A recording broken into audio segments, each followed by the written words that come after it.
Chapter 103. Map of the city, garrison forces, weapons and equipment. Although Rog didn't know where Hogan got all this information, but the information was so detailed that it was easy to make people think that there was a mole in the enemy's garrison, which helped him a lot. After carefully skimming through it a few times, Rog handed the several pages of information back to Hogan. But from the current information, he still didn't understand why the system gave him 80 ninja coins as a commission reward. But since he couldn't figure it out, he didn't want to think about it for the time being. You can go and prepare the URU medal now. I hope that when I come back, I can see those little guys with charming luster. After saying that, Rog walked out of the tent and went directly to the Curran Castle's gate. Kusanagi sword, thunder fan, plus Madara's armor, Rog felt that his current preparations were enough. The garrison of Curran Castle discovered the arrival of Rog and the others early in the morning, but they didn't have the slightest intention to take the initiative to attack. Going out to meet the enemy is cool, but people will die. Especially after knowing the news of the death of the three Storm brothers. The commander of Curran Castle completely cut off the idea of taking the initiative to attack. The commander of Curran Castle was very satisfied with the feeling of security, now that he had the absolute advantage in terms of military strength and the protection of the city walls. However, after seeing Rog coming towards the gate, he suddenly felt a sense of danger in his heart. He didn't know why he had such intuition, but he decisively ordered the energy cannons on the city walls to aim at Rog. Being aimed at by more than a dozen shimmering cannons is not a very pleasant thing, because you don't know if these guys who are controlling the energy cannons will suddenly tremble. When he came to a place about 300 meters away from the gate, Rog stopped, held the handle of the thunder fan with his right hand, and took it from his back. Mission execute. After muttering in his heart, Rog used the body flicker technique and disappeared from everyone's sight. He rushed directly to the city gate like lightning. With the body flicker technique, he only needed 2 to 3 seconds to cover the distance of 300 meters. While the garrisons on the city wall were still searching for him, he had already crossed the city wall and arrived in front of the garrisons with the thunderclap fan in hand. Ever since Rog obtained the thunderclap round fan, he had always used it as a defensive equipment. But after fighting with the three Storm brothers, he felt that he could slightly change the purpose of the thunderous fan. The troops stationed in Curran Castle had no idea how he had appeared. The only thing they could see now was the thunder fan that was flashing with blue lightning. Boom. Boom. Boom. 4 to 5 arm-thick bolts of blue lightning struck the garrison on the city wall like lightning serpents, instantly wiping out the garrison on Rog's right. Rog didn't use any ninjutsu. He just injected the thunder attribute chakra into the thunderclap round fan, and then released it. Although this way of using it was simple and crude, it was very effective. With the sound of these lightning bolts, the siege of Curran Castle officially began. The huge gap in strength often means the birth of a tragedy. When Rog came to the city wall of Curran Castle, his personal performance began. In the face of these garrisons who were far weaker than him, Rog was like a hungry wolf rushing into a flock of sheep. Although the garrisons of Curran Castle tried to stop Rog, they soon found that it was completely impossible. No matter how many of them went up, Rog could always break through their encirclement in the first time, and then give them several lightning bolts. What made them even more desperate was that with the passage of time, Rog's speed seemed to be getting faster and faster. They were now completely unable to see Rog's figure. All they could see now was one lightning bolt after another, and an unreasonably large fan. It wasn't until today that the garrisons of Curran Castle learned that the fan can also kill people. Looking at Rog slaughtering the garrisons on the city wall like cutting vegetables and melons, the commander of Curran Castle had a tangled look on his face. As long as one's eyes weren't blind, it was very clear that there was a huge gap in strength between the garrisons and Rog. Although he was the commander of Curran Castle, he had to admit that his men were no different from ants in front of Rog. In an extraordinary world, without high-end combat power, this was the result of the scene in front of him. Thinking of this, the commander of Curran Castle couldn't help but curse in his heart. After those bastards in the military knew that the three Storm brothers had died in battle, they refused to send high-end combat power over. To save their reputation, they had to put high-end combat power on a more suitable battlefield. After struggling for a few minutes, the commander of Curran Castle finally made a decision. Go to the dark dungeon and bring Owl here. Tell him that as long as he can defeat one person, we will return his sister to him. Sir, this is not good, Owl is. Do as I say, I will take responsibility if there is a problem. More than 10 minutes later, Rog, who was on a killing spree on the city wall, saw the so-called Owl. He didn't know if it was because his killing just now was too brutal, or because Owl's reputation was too great, but when Owl appeared on the city wall, the garrisons quickly retreated as if they had seen the devil, and the entire city wall became empty in an instant. The moment Owl appeared, Rog used chakra to perceive his situation, and then he got a result that surprised him. There was no energy reaction in his body, and his vitality was at a normal level, other than being over 2 meters tall, and having muscles that were comparable to a bodybuilding champion. The shirtless Owl didn't look special at all. This guy, there's nothing special about him? Just when Rog identified Owl as an ordinary person, an amazing scene happened. Owl, who was dozens of meters away from him, flashed in front of him, and his right fist directly hit the armor on his chest, sending him flying. Boom. Rog, who was sent flying, directly crashed through the wall of the tower. This speed. It was the first time Rog encountered this kind of thing. Until now, he still didn't figure out what had just happened. If he wasn't wearing armor, Owl's punch was enough to cause him a lot of injuries. However, at this moment, the strange Owl appeared in front of him again. Again? Rog, who had already suffered a loss once, naturally wouldn't sit still. When Owl's right fist was about to hit him again, dozens of blue electric currents visible to the naked eye appeared on his body. Lightning release, 1,000 birds. Boom. Rog was once again sent flying by Owl, but this time, Owl who attacked him also flew out upside down. Although he looked a little disheveled, Rog did not suffer any particularly serious injuries. Thank you, Vibranium. Thank you, URU Metal. Thank you, 1,000 birds. After returning to the city wall, Rog didn't dare to have the slightest carelessness. He put the Thunder Round fan back on his back and took out the Flying Thor kunai.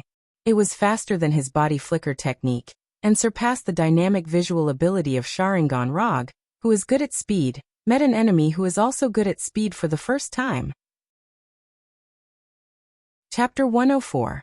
What was going on with this guy? If a person possessed unimaginable super speed, then generally speaking, there were only two possibilities. One was to master the extraordinary power related to speed, and the other was a superpower born from the genetic mutation of the body. But at this time, Owl was obviously neither of the two situations.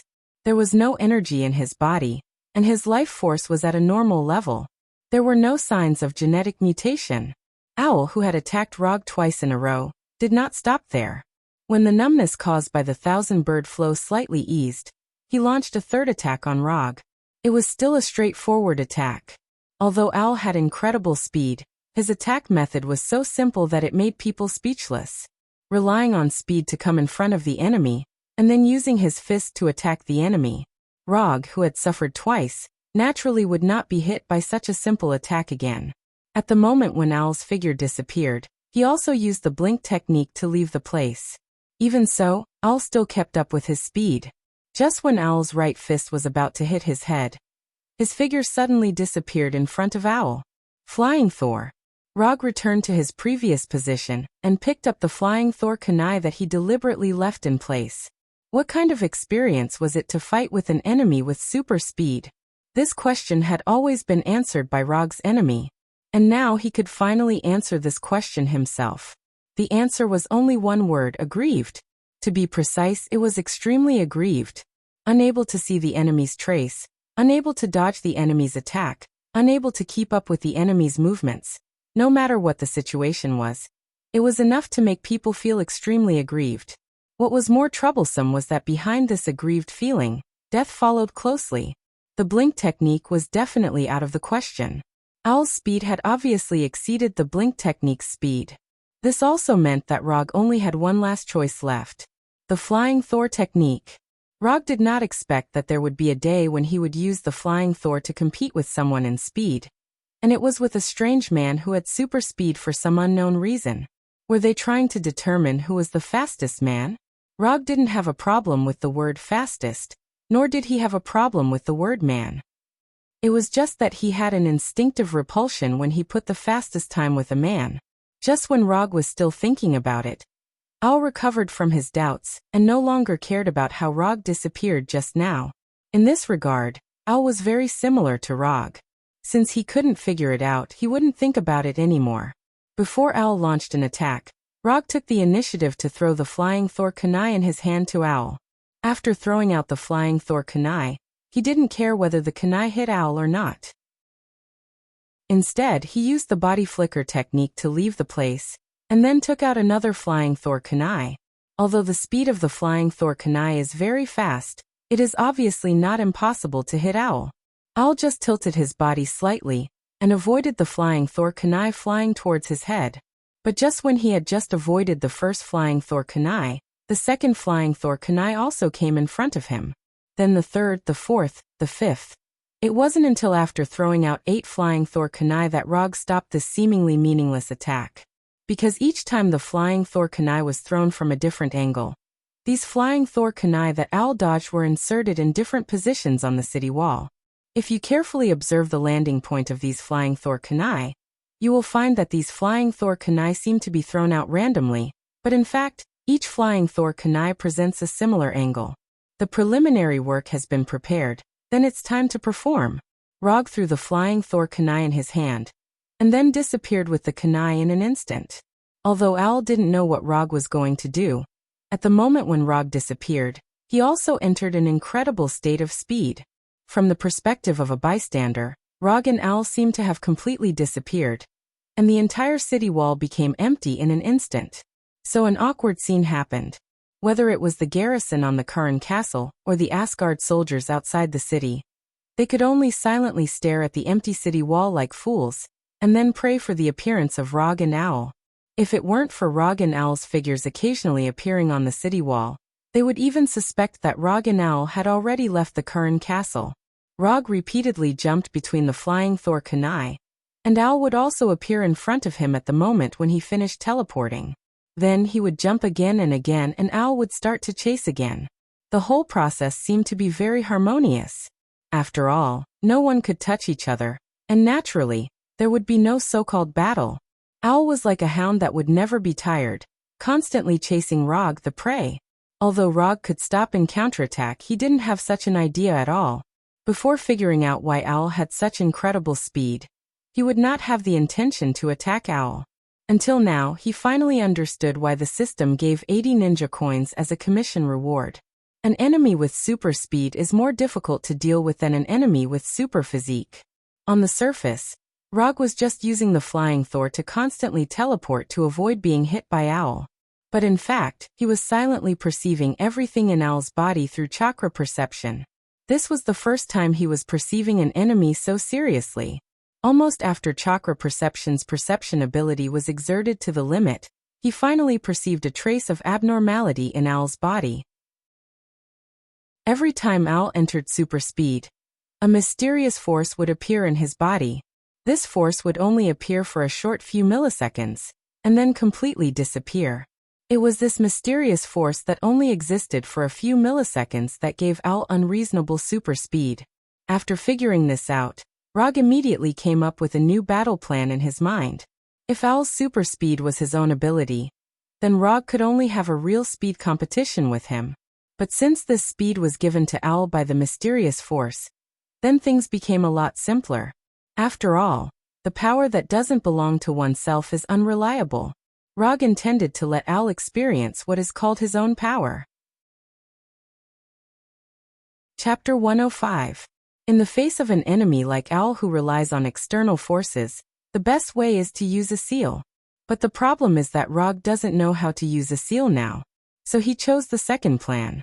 The second plan is also very simple, that is, to directly choose a war of attrition. Because Owl's super speed is not his own ability, it means that his super speed is uncontrollable. This uncontrollable does not mean that he can't control his super speed. It means that he can't decide the duration of his super speed. If he is lucky, he can maintain this super speed until the battle is over. If he is unlucky, he will be beaten back to his original form in the next second, and become an ordinary person again.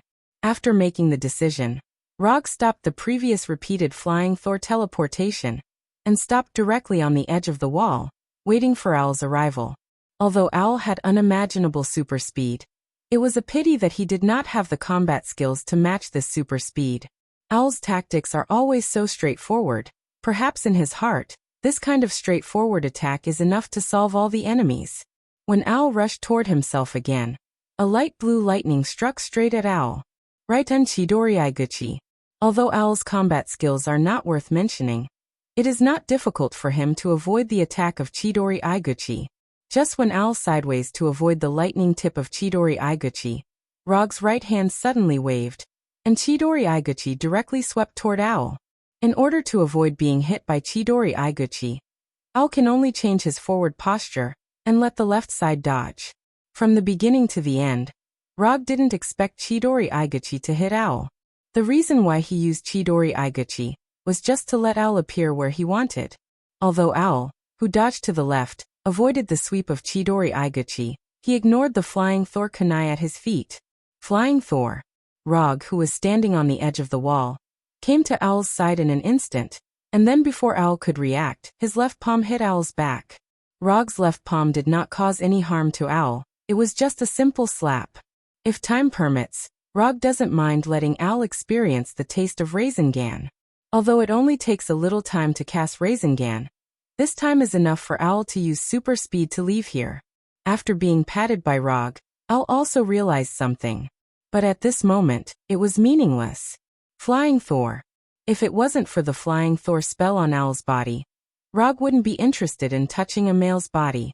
The outcome of this battle had been decided. Relying on the super speed granted by the mysterious power in its body, Owl continued to jump for more than 10 minutes. In the end, when the mysterious force did not continue to appear, Rog used the flying Thor kunai in his hand to cut across Owl's neck, completely ending his life. Without Owl's restraint, Rog once again began his one-man siege. At the moment when Owl's body fell to the ground, in the mind of the commander of Curran Castle, the picture of the fall of Curran Castle involuntarily emerged. Although there were still 7,000 or 8,000 troops stationed in Curran Castle, and a large number of specially prepared defensive equipment, but this did not change the fate of Curran Castle. After killing Owl, Rog did not continue to attack the ordinary soldiers, but began a purposeful beheading operation. With the help of the Flying Thor, all the defenses of Curran Castle were useless to him. No matter how many guards there were around these commanders, the last thing they saw was the Kusanagi sword with lightning wrapped around it. One commander after another was killed, and the command system of Curran Castle quickly collapsed. It didn't take long for the garrison of Curran Castle to be in a mess. They didn't know what to do now, whether to continue to hold their posts, or to pursue Rog, who was alive and kicking in the city, or to choose to retreat directly. Death and chaos quickly shrouded the entire Curran Castle. When most of the commanders of Curran Castle were killed by Rog, the remaining commanders finally made a decision. Give up Curran Castle, preserve the strength, and prepare for a future counterattack. Half an hour later, the west gate of Curran Castle was opened, and the garrison of Curran Castle began to retreat. Looking at the mighty 5,000 or 6,000 people, Hogan seriously thought for a moment, and finally made the decision to pursue. Although it was impossible to wipe out the enemy, but it was not a problem to add some trouble to the enemy. Most of the garrison of Curran Castle chose to retreat, and those who stayed in Curran Castle also chose to surrender. Although Rog did not attack these ordinary soldiers, but his previous battle had left a very deep impression on these soldiers. So after the main force retreated, they decisively put down their weapons and expressed their willingness to surrender. Anyway, it was not the first time they surrendered, and losing to Asgard was not a disgrace. In terms of treatment of prisoners of war, Asgard's reputation had always been very good, and this also unknowingly dispelled some of the worries of the garrison of Curran Castle. Until now, these soldiers still thought that Rog was from Asgard, because in their minds, only a powerful country like Asgard could produce a strong person like Rog. A few hours later, Hogan led the Asgard soldiers to officially take over Curran Castle. Whether it was Hogan or the other Asgard soldiers, they did not expect that this siege of Curran Castle would turn into a one-man show by Rog. Except for the loss of some soldiers when pursuing the garrison of Curran Castle. Asgard took over Curran Castle without any losses. Well, the URU metal you want may be given to you later. It will take a few days for the logistics team to arrive. They should have some URU metal in their hands. After all, they are the only ones who have army craftsmen, Hogan said to Rog with some embarrassment. The mission was completed, but he could not pay the reward. This was even more embarrassing for him than losing the battle. That's not urgent. I have a question now. Rog told Hogan about the special characteristics of Owl in detail, hoping to get some information from Hogan. If I'm not wrong, the energy on Owl's body should be the awakened divine power. But under normal circumstances, awakened divine power will exist forever, and will not disappear like this, Hogan said with uncertainty. Awakened divine power? What is that? Rog continued to ask. The reason why Asari and Warner Protoss are called the Protoss is because we have a kind of energy called divine power. But not everyone can awaken divine power. Only the best of a race can awaken their own divine power. The power of Odin, the power of Heimdall, the power of omniscience, and the power of the storm of the three storm brothers are all awakened divine powers. Chapter 106. Although Hogan didn't awaken divine power, as an Asgard, and an Asgard officer with a high position, he still has enough understanding of divine power.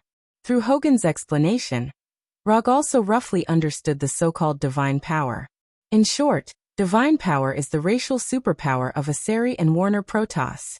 However, this superpower is not caused by genetic mutation, and the difficulty and conditions of awakening are a bit high.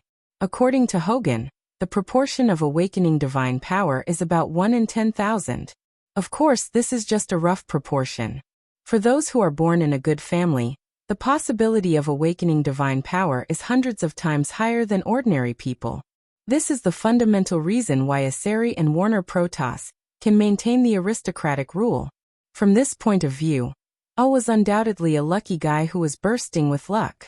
But unfortunately, he doesn't seem to have received a complete education on divine power. Otherwise, the speed divine power in his body wouldn't show such a strange state. Both lucky and unlucky, Al may be the kind of person who has the legendary Schrodinger's luck. After waiting for a few days in Curran Castle, Hogan finally waited for Asgard's reinforcements and logistics team, and then handed over the agreed URU metal to Rog. Unconsumed ninja coins, 336. The system's commission reward is in his hand, and the URU metal is also in his hand. Rog's mood also became better.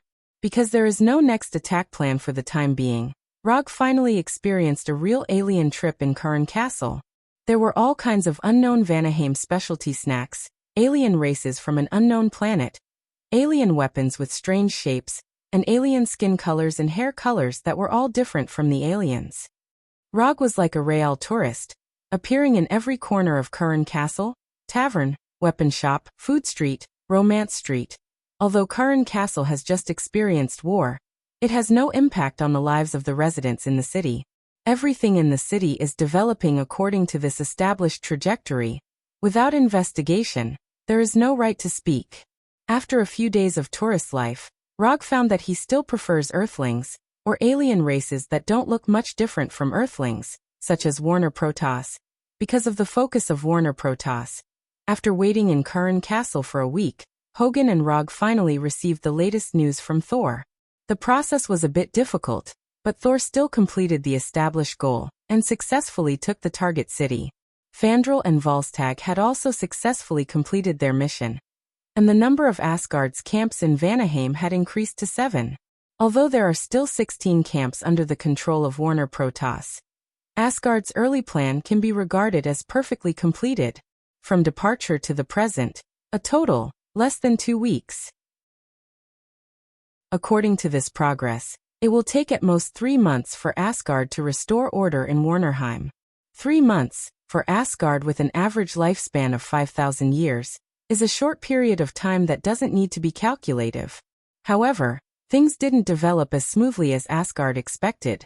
3 months passed in the blink of an eye. In the past 3 months, Asgard sent several reinforcements, increasing the number of Asgard soldiers in Warnerheim to more than 50,000. But even so, Asgard only recovered 7 camps in the past 3 months. Of the 23 camps, 14 have returned to Asgard's hands. The remaining 9 are still firmly in the hands of Warner Protoss. In the process of Asgard recovering the camps, Rog didn't stay idle. He accepted several commissions from Thor and the 3 warriors of Sengoku. But he doesn't know if the system did it on purpose, but most of the commissions from Thor and the 3 warriors of Sengoku didn't pass the system's judgment. The few commissions that passed the judgment didn't give a high reward. Unconsumed ninja coins, 385. After 3 months, Rog's unconsumed ninja coins increased from 336 to 385. He only needed 15 ninja coins to get the Sage Mode inheritance, which is worth 400 ninja coins. After 3 months of serious consideration, Rog finally decided on which Sacred Grounds Immortal Technique inheritance he wanted to learn. In fact, he didn't need to think for so long. With the Wood Release and Hashirama Sage Mode, he only has one choice, and that is the Shikatsu Forest Sage Mode inheritance. The Toadsen Jutsu of Mount Mayaboku is only suitable for people like Prince Ming. Even a fierce person like Jiraiya only got an incomplete Sage Mode after decades of learning. As for the Ryuchi Cave, Rog only thought for a second and refused. No matter what era it is, stay away from men who play with snakes. Their spirit is a bit. He doesn't know if the system will pack a summon contract of a living slug after redeeming the Sage Mode inheritance. Just when Rog started to imagine some beautiful things, Thor came to him with Thor's hammer. Sif came with Thor. Sif finally appeared on Asgard's list. As for whether it was her own wish or Queen Freya's arrangement, only the 2 of them knew.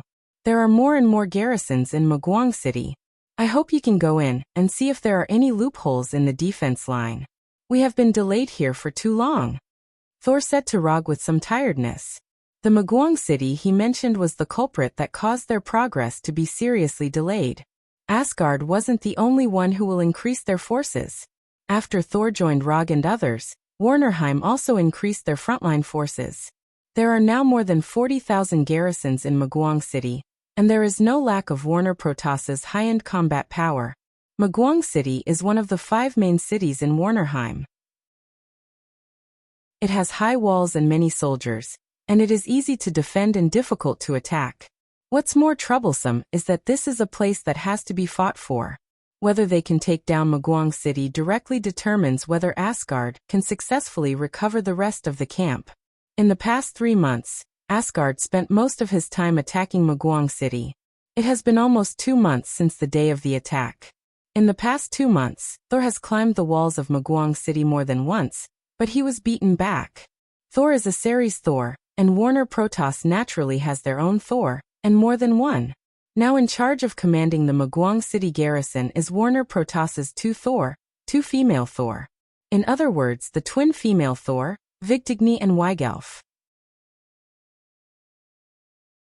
Chapter 107. Unlike Thor, who currently needs Thor's hammer to control his own thunder power, Vigtigni and Weigelf can already use their own thunder power without any external help. Just by looking at this point, Saul had already fallen behind the 2 female thunder gods on the opposite side. If it weren't for Thor, the current situation would not be Asgard's soldiers besieging Mugwang City, but Mugwang City's garrison chasing after Asgard's soldiers. Old rules, you know. As soon as the voice fell, Rog summoned a commission scroll and threw it directly to Thor. Although most of the tasks entrusted by Thor did not pass the system's judgment, in general, Rog still made some money from them. You may make a profit, but I will never lose. Commission content. Sneak into Mugwang City to inquire about the defense line intelligence. Commission status. Incomplete. Commission reward. 10 ninja coins. When Thor finished writing the commission content, a new commission appeared on the system's commission page. Glancing at the information on the system page, Rog frowned slightly. The difficulty of the commission is not high, but the commission reward is a bit low. Even if this commission is completed, there are still 5 ninja coins left from the 400 ninja coins needed to exchange for the immortal art inheritance. On purpose. The system is definitely on purpose. Although the commission reward is a bit lower than what I expected, but no matter how small the mosquito leg is, it's still meat. Saving ninja coins, isn't this the same thing? Before leaving, Rog glanced at the reward on the scroll. 10 kilograms of URU metal. It's not too much, not too little, it's enough. Since accepting commissions, Rog has asked for URU metal as the commission reward every time. This also led to a bit of an awkward situation. Those precious weapons that originally needed to be repaired with URU metal have not been repaired because of Rog. Those who can use URU metal weapons are basically famous in the army. So in addition to Thor and the 3 warriors of Sengoku, those officers with damaged weapons have a lot of complaints about Rog. If it weren't for Rog's strength far beyond them, maybe these officers would sneak into his tent in the middle of the night. And then, after throwing the commission scroll into the summon scroll, Rog left the tent and walked in the direction of Maguang City. As a ninja, sneaking is the foundation of the foundation. This was especially true for Logue, as infiltration was his specialty. What is the perfect sneak? As long as the witnesses are killed, it is a perfect sneak, said a certain assassin who didn't want to reveal his name. Said confidently. Once, Rog was also a loyal fan of the Kong-style sneak method. But after coming to Warnerheim, his sneak method has changed slightly. In the end, he is still a ninja, so after mastering the transformation jutsu, he returned to the normal way of sneaking. More than 10 minutes later, a Warner Protoss soldier came out of the forest outside Maguang City, then took advantage of the night to climb over the wall of Maguang City, and entered Maguang City. In the City Lord Hall of Maguang City, the 2 sisters Vigtigny and Weigelf were carefully looking at the topographic map outside the city, and from time to time, they asked other generals next to them. At this time, Weigelf, as the younger sister, suddenly frowned. "Sister, something may happen tonight." After hearing Weigelf's words, the City Lord Hall instantly quieted down. Although Weigelf's strength is weaker than her sister Vigtigny, she has a strong sixth sense that is completely unreasonable. Raise the level of alert, change the temporary password of the entire army, double the number of patrols. Without any hesitation, Vigtigny immediately issued the latest order. Anything that can make Weigelf have an intuition is not a trivial matter. This has been unquestionably confirmed in the past 1,000 years. The next second after Vigtigny issued the order, more than a dozen generals quickly left the City Lord Hall and began to implement the latest order. "Can you predict who it is? Is it Thor or Rog?" Vigtigny asked. "I don't know, but I think the possibility of it being Rog is higher," Weigelf said with some uncertainty. After hearing Rog's name, Vigtigny's face became extremely cold, like an iceberg that has not melted for thousands of years. If you want to pick the person in the opposite Asgard army that she wants to kill the most, then Vigtigny will always have only one answer, and that is Rog. Even Asgard's commander, Thor, has to be ranked behind Rog. The reason why Vigtigny hates Rog so much is purely Thor's fault. A month ago, Thor gave him a commission to go to Maguang City's database to get a copy of Maguang City's construction log. It was a very simple commission, and it didn't require fighting and killing, as long as he got the information. Originally, this commission was indeed very simple, but Thor and Rog did not expect that someone would fall asleep in the database. And this person was not someone else, but the highest commander of Maguang City. As a commander, it was normal for him to learn about the defense of the city in the database. Because he was too tired, it was also normal for him to fall asleep in the database. The only abnormal thing was that the book that Vigtigny pressed under her hand happened to be the Maguang City's construction log that Rog wanted to steal. The next thing was very simple. Rog and Vigtigny fought in the database, and the final result was that Rog smoothly took away the city's construction log.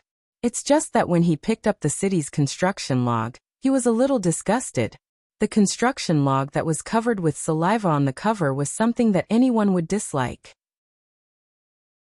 Moreover, before the Flying Thunder God left the database, he said a very normal sentence, but it completely ignited Vigtigny's anger. "You're already such a big man, and you're even the commander of an army, but you still sleep and drool like a child." Originally, this sentence was nothing, but coincidentally, when Rog said this sentence, the defenders near the database just arrived at the scene. As for what happened later, Rog wasn't too clear. The only thing he could be sure of was that from the next day onwards, as long as he appeared on the battlefield, Victigny would chase him crazily with the two-handed greatsword that was not much smaller than his round fan. Rog, who was walking in Maguang City, suddenly sneezed, and then glanced around vigilantly. It can't be that bad, right? I just came in. Although Rog didn't fight much with the two sisters Victigny, he knew very well how terrifying the intuition of the sister Weigelf was.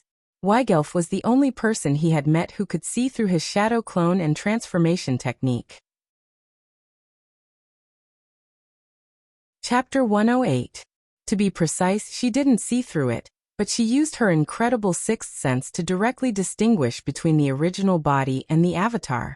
As for the transformation technique, it was the same. Even if he turned into the most inconspicuous guard, Weigelf would still be able to recognize him. This was a bit unreasonable, and what was even more troublesome was that Rog had no way to deal with it. After entering Maguang City, Rog was like a real patrol soldier, constantly moving forward in the city. In order to make himself look less lonely, he also deliberately summoned 9 shadow avatars, and let them disguise themselves as patrol soldiers. As a result, a standard patrol team was born. If someone paid a little attention, they would find that the people in this patrol team were all soldiers who died in battle. In the silent night, a small patrol team made up of the dead who had died in battle was patrolling the city like ghosts. With the addition of some sparse drizzle and a bleak breeze, it was a typical opening to a horror story. Although there were many garrisons in Maguang City, they were not very familiar with each other. So even if there was a completely unfamiliar patrol team passing by in front of them, they did not have any doubts. The military discipline is quite strict, and the line of defense is also very reasonable. From the looks of the soldiers, their food and sleep are not bad, and their mental state is also very normal. Generally speaking, this is a good army with good combat effectiveness. After pretending to patrol for more than an hour, Rog came to a conclusion that he already knew. If the level of the garrison in Maguang City was not good, even with the 2 female Thor Victigny and Weigelf, they could not stop the attack of the Asgard soldiers. Could it be that he could only go back like this tonight? Although no matter whether the loopholes in the line of defense were found or not, it would not affect the final judgment of the commission. But coming here in the middle of the night, and then leaving without doing anything was not in line with Rog's character. Just as he was considering whether to do something temporarily to let the garrison of Maguang City have a full night, a real patrol team came towards them. Password. Rog wanted to bring his doppelganger team over, but the leader of the opposing team asked for the password. Rog didn't answer, he just silently opened his Sharingan. Sharingan. Genjutsu. After seeing Rog's blood-red eyes, the patrol captain was instantly hypnotized. Just as the patrol captain was about to lead the team away, a young soldier in the middle of the team suddenly shouted, "Captain, they didn't answer the password." As the saying goes, if you don't seek death, you won't die. Rog had originally planned to let this team go and stir up trouble elsewhere. However, this young soldier directly interrupted his plan, and successfully obtained a VIP ticket to hell for himself. Kill them all. Rog and the others weren't the only ones here. There were also the other garrisons that had just been replaced. The 9 doppelgangers shot at the same time. More than 40 garrisons, including the patrol team, only lasted for less than a minute before all of them turned into corpses. When the doppelganger killed all the surrounding witnesses, Rog removed the doppelganger and quickly left. Although the garrisons didn't have time to send out an alarm signal, their bodies would be found sooner or later. So Rog didn't bother to continue to disguise himself and directly rushed to the more valuable targets. If you want to quickly destroy the morale of an army, there are 2 ways. One is to carry out a decapitation operation and directly destroy the command system of the army. This is Rog's preferred method, but here, the difficulty of the decapitation operation is a bit high, so he directly abandoned this plan. As for the second method, it is to destroy the logistical support system of the army, that is, burn the military food. This kind of thing, Rog just did it once half a month ago, and he can be regarded as a skilled technician. Under the cover of the night, Rog moved forward quickly like a ghost. Although he still didn't know where the rations were hidden, it wasn't a difficult task for him to find them. Intimidation, threats, torture, hypnosis. After several efficient inquiries, Rog successfully learned the location of Maguang City's military food storage from a few unlucky guys. Because of his attack half a month ago, Maguang City no longer concentrated all the military food in one place, but stored it in 5 different warehouses. They have become cautious. The amount of military food stored in the 5 warehouses varied. Rog directly excluded the warehouse with the most military food, and planned to go to the warehouse with the second most military food. Just as he took a few steps, he suddenly remembered something, and then took out an Asgard gold coin from his pocket. He saw him throw the gold coin, and then after confirming the front and back, he repeated this action 3 times. After these rounds of random selection, he finally determined the final goal. The goal, the warehouse with the 4th most military food storage. The reason why he used the method of throwing the gold coin to determine the target was purely because Weigelfa's strong 6th sense left a deep impression on him. He didn't want to fall into an ambush prepared by the enemy because of a random choice he made. After determining the target warehouse, Rog didn't go immediately, but summoned 4 shadow clones.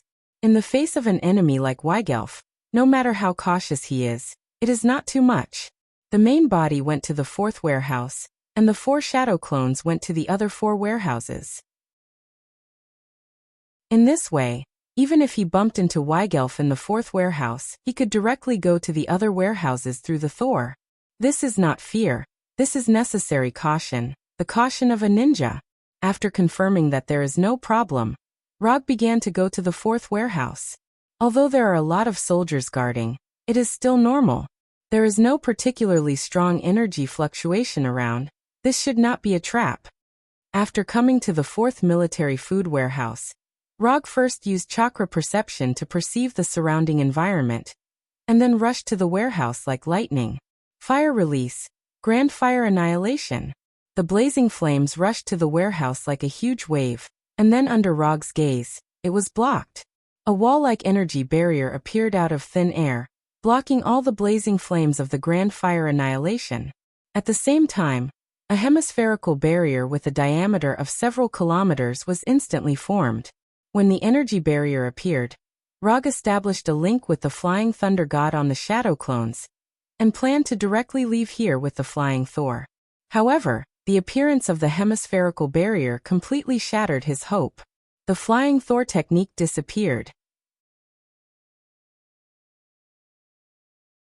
Chapter 109. No, it didn't disappear. It's that the entire space was completely isolated. Although the strength of the shadow doppelganger is not as good as his main body, but to silently destroy his shadow doppelganger and erase the Flying Thunder God technique from the shadow doppelganger, it is definitely not something that the Vannas of Maguang City can do. To be able to break the connection of the Flying Thor technique, only a barrier that also has the power of space can do it. So what is the function of this hemispherical barrier in front of him? It's very obvious. I didn't expect that you would be willing to waste so many resources on me. When Rog spoke, the energy barrier in front of the warehouse door disappeared, and the 2 sisters, Victigny and Weigelf, wearing pale golden armor, came out. As long as we can kill you, it's worth it even if we have to pay more resources. As soon as the voice fell, the blue cloak on Victigny's body fluttered without wind, and a light blue lightning appeared around her. Is it necessary? Didn't I just say that you drool in your sleep? Getting angry over such a small matter isn't something a qualified commander would do. Compared with the frosty Victigny, Rog at this time was much more casual, as if he didn't realize that he was in a trap. On the surface, he was still as calm as ever. But in fact, he has been silently praying in his heart. Thor, if you have a little conscience, come and save me quickly. Small matter. You actually think this is a small matter? After hearing Rog's words, the lightning on Victigny's body suddenly became thicker, and even her eyes flashed with a light blue current. Because of Rog's words, now the entire garrison of Maguang City knows that their commander drools when she sleeps. This news even began to spread in the capital of Warner Protoss. After living for so many years, Victigny felt the power of public opinion for the first time. Rog must die. Feeling Victigny's murderous intent, Rog directly summoned his Thunder Fan and Kusanagi sword, ready to fight at any time. Fortunately, he had the occult scroll with him. Otherwise, he could only use the flying Thor kunai to fight against Victigni. Although Victigni was a woman, she was a woman who had awakened the divine power of thunder. Moreover, she was a woman who was in a state of extreme anger. When facing such an enemy, one could never be too careful. Moreover, she had Weigelf, who had a strong sixth sense, by her side. The battle between the two female Thor from Warner Protoss and the upright ninja from Earth was about to start. Victigni didn't give Rog too much time to prepare. At the moment when Rog summoned his Kusanagi sword and Thunder Fan, she had already raised the two-handed greatsword in her hand and attacked Rog like lightning. It was just a simple straight charge, but Victigni broke out with all her strength. Her whole person was like a real lightning that came in front of Rog, and then a thunderous strike. Boom. The two-handed greatsword wrapped in lightning and Thunder Fan fiercely collided with each other, and a strong explosion like a small nuclear bomb broke out. Victigni and Rog were blown away by the explosion at the same time. The powerful shock wave of the explosion also directly killed all the guards near the warehouse. This woman is really crazy. Even if most of the energy was absorbed by the Thunder Fan, Victigni's sword still made Rog's right hand slightly numb. If he didn't have Sage Body and used Strange Body technique at the first moment, Victigni's sword was enough to send him flying. Shadow Clone technique. Before Rog landed on the ground, he quickly used Shadow Clone technique. His whole person seemed to be infinitely multiplying, and instantly created 30 shadow clones. Of course, these shadow clones were not used to attack Victigni. In front of Victigni, who controlled lightning, these shadow clones were no different from balloons. As long as she released lightning once, she could take away most of the shadow clones. When these shadow clones appeared, they didn't hesitate and used body flicker technique at the first moment. Like a flock of frightened birds, they quickly disappeared from the warehouse.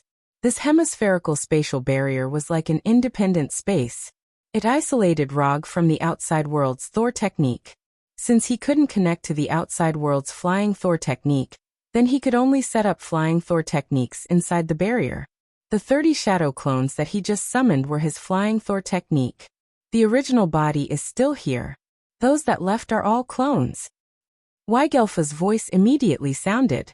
Rog wasn't surprised that Weigelf could see through his shadow clones.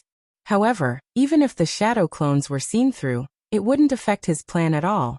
When the shadow clones scattered and ran in different directions of the barrier, one by one, flying Thor techniques appeared in his perception. With the flying Thor technique, the flying Thor was the real flying Thor. While the shadow clones were constantly setting up flying Thor techniques, Victigni attacked Rog again. However, this time, she pounced on empty air. When the two-handed greatsword in Victigni's hand was 10 centimeters away from him, Rog activated Flying Thor and instantly disappeared from Victigni's sight. Admit defeat. This is already my home ground. You are not my opponent. Rog's voice sounded more than 10 meters away. However, Victigni obviously wouldn't stop here. The moment she saw Rog's figure, she once again waved her great sword and rushed over. Victigni's speed was indeed very fast. However, for Rog, who already had enough coordinates to teleport, this speed was still too slow. Boom. A 10-meter deep pit appeared on the ground where Rog was standing. However, there was nothing in the pit other than gravel. Why bother? Rog sighed helplessly. Can't they just sit down and have a good chat? Why do they have to fight to the death? And Victigni, as the commander of Maguang City, shouldn't she put the city defense first? Why must she make things difficult for an upright ninja like him? It seems that she couldn't bear to see her sister Victigni being teased alone. Weigelf also joined the battle. Compared with Victigni's two-handed greatsword, Weigelf's weapon was much more normal. It was a one-handed rapier of normal length. When Victigni once again attacked Rog like a violent lightning, Weigelf also launched an attack at the same time. Boom. Victigni's attack once again missed, and a normal house was blasted into ruins. Through Flying Thor, Rog easily avoided Victigni's attack. But at the moment when he had just completed the teleportation, a strong intuition of danger emerged in his mind, prompting him to instinctively use Flying Thor again. Before teleporting away, he saw a rapier shining with electric light appear in front of him. Chapter 110. Referee, I want to report, someone here is cheating. Rog's teleportation coordinates at this time were randomly selected by him. But Weigelf seemed to have known that he would be teleported here, and came here in advance. If his speed was slower, then the thin sword with electric light would have skewered his head like a stick of sugar-coated haws. Does your sixth sense have to be so strong? Do you want me to live? Although he avoided Weigelf's attack at the last moment, Rog couldn't help but break out in a cold sweat. This little girl was much more ruthless than her sister. Victigny had a fiery personality, and was easily impulsive. This could be easily seen from the weapon she chose, and the behavior she showed. Weigelf was just the opposite of Victigny. She was the kind of person who didn't talk much, but once she made a move, she was ruthless. Moreover, her speed was faster than Victigny. Compared with Rog, Weigelf was more like a professional assassin. In order to avoid such a situation, Rog did not continue to stay near the warehouse, but teleported to a roof hundreds of meters away. Until this time, Thor, who was outside Maguang City, finally found that something was wrong. He waved Thor's hammer and flew into the air. He saw a space barrier with a diameter of several kilometers suddenly covering an area of Maguang City, exuding a moonlight-like light. This kind of large-scale barrier consumed a lot of energy every second. Even if Maguang City had sufficient energy supply, this was an extremely extravagant and wasteful behavior. Thor silently looked at the space barrier, and a thought involuntarily emerged in his mind. Did Rog really just go to inquire about the defensive line of Maguang City tonight? Could it be that he, although he didn't know what Rog had done, as the commander of an army, Thor knew what he had to do now? The warriors of Asgard quickly mobilized, and a siege battle that was not part of the plan began. When Thor led the Asgard warriors to attack Maguang City, Rog was also thinking about the next tactic. Now there were only two paths in front of him. The first method was to use the flying Thor to constantly change his position until the spatial barrier ran out of energy. This method was also the most stable one at the moment. Other than being a little cowardly, there were no other shortcomings. The second option was to defeat the Victigny sisters, or use brute force to forcefully destroy the spatial barrier. If it was a one-on-one fight, whether it was Victigny or Weigelf, he had the confidence to win. But if it was 1 against 2, he didn't have much confidence. After all, neither of them were ordinary women. Even Thor, who was also good at discharging electricity, could not gain the upper hand when facing the two of them, let alone him, an earthling with a weaker body. As for relying on brute force to destroy the spatial barrier, this kind of thing was just a dream. If he had such strength, he wouldn't have been forced to dodge everywhere like he was now. Do you want to be a coward for a lifetime? Or do you want to be a hero? Even if it's only for a few minutes. He didn't know why, but this sentence suddenly appeared in his mind. This sudden sentence caused him, who was originally flashing away, to be slightly stunned. He was actually distracted in the battle. In the next second, Weigelf's 2-finger-wide thin sword came in front of him. Clang! The tip of the sword flashing with electricity failed to stab Rog in the end, but it was blocked by the thunderous round fan. Seeing that her attack did not hit the target, Wiggle quickly retreated. Just at the moment when Weigelf had just made space, Victigny's two-handed giant sword followed and slashed at Rog. Boom! The raging electric current was like an out-of-control dragon, attacking everything around it. The violent energy did not differentiate between friend and foe, attacking everything around it. Victigny took advantage of the situation and retreated, avoiding the violent energy storm.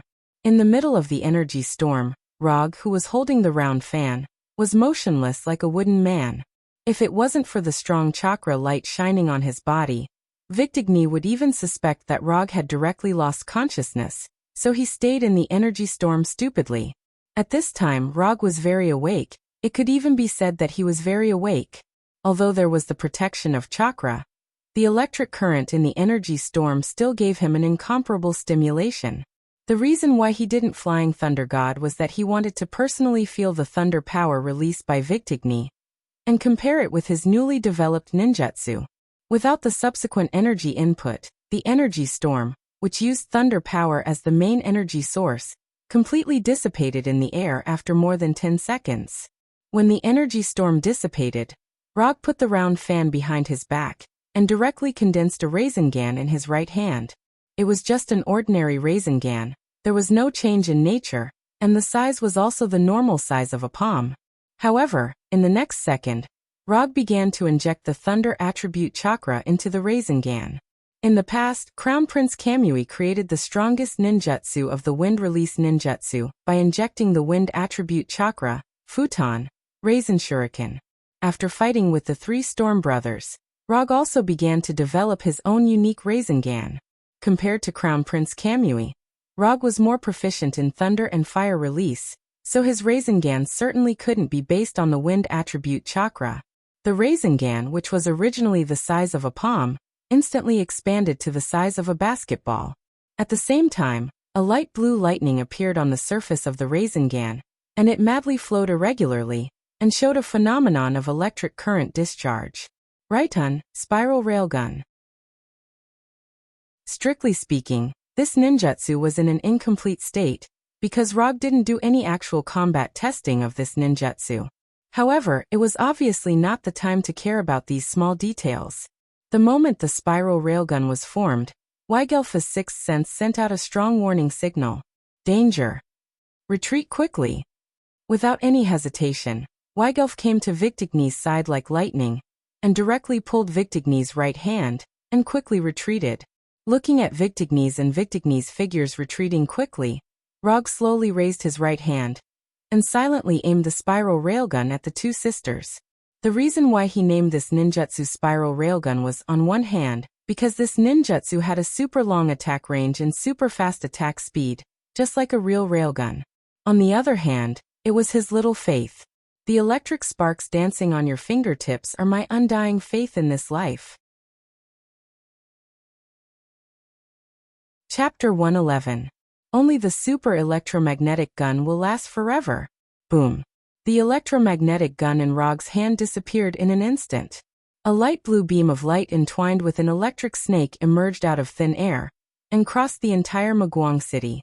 The electromagnetic gun first hit the two sisters, Victigny, and then it penetrated all the obstacles in the attack path without any reduction in power.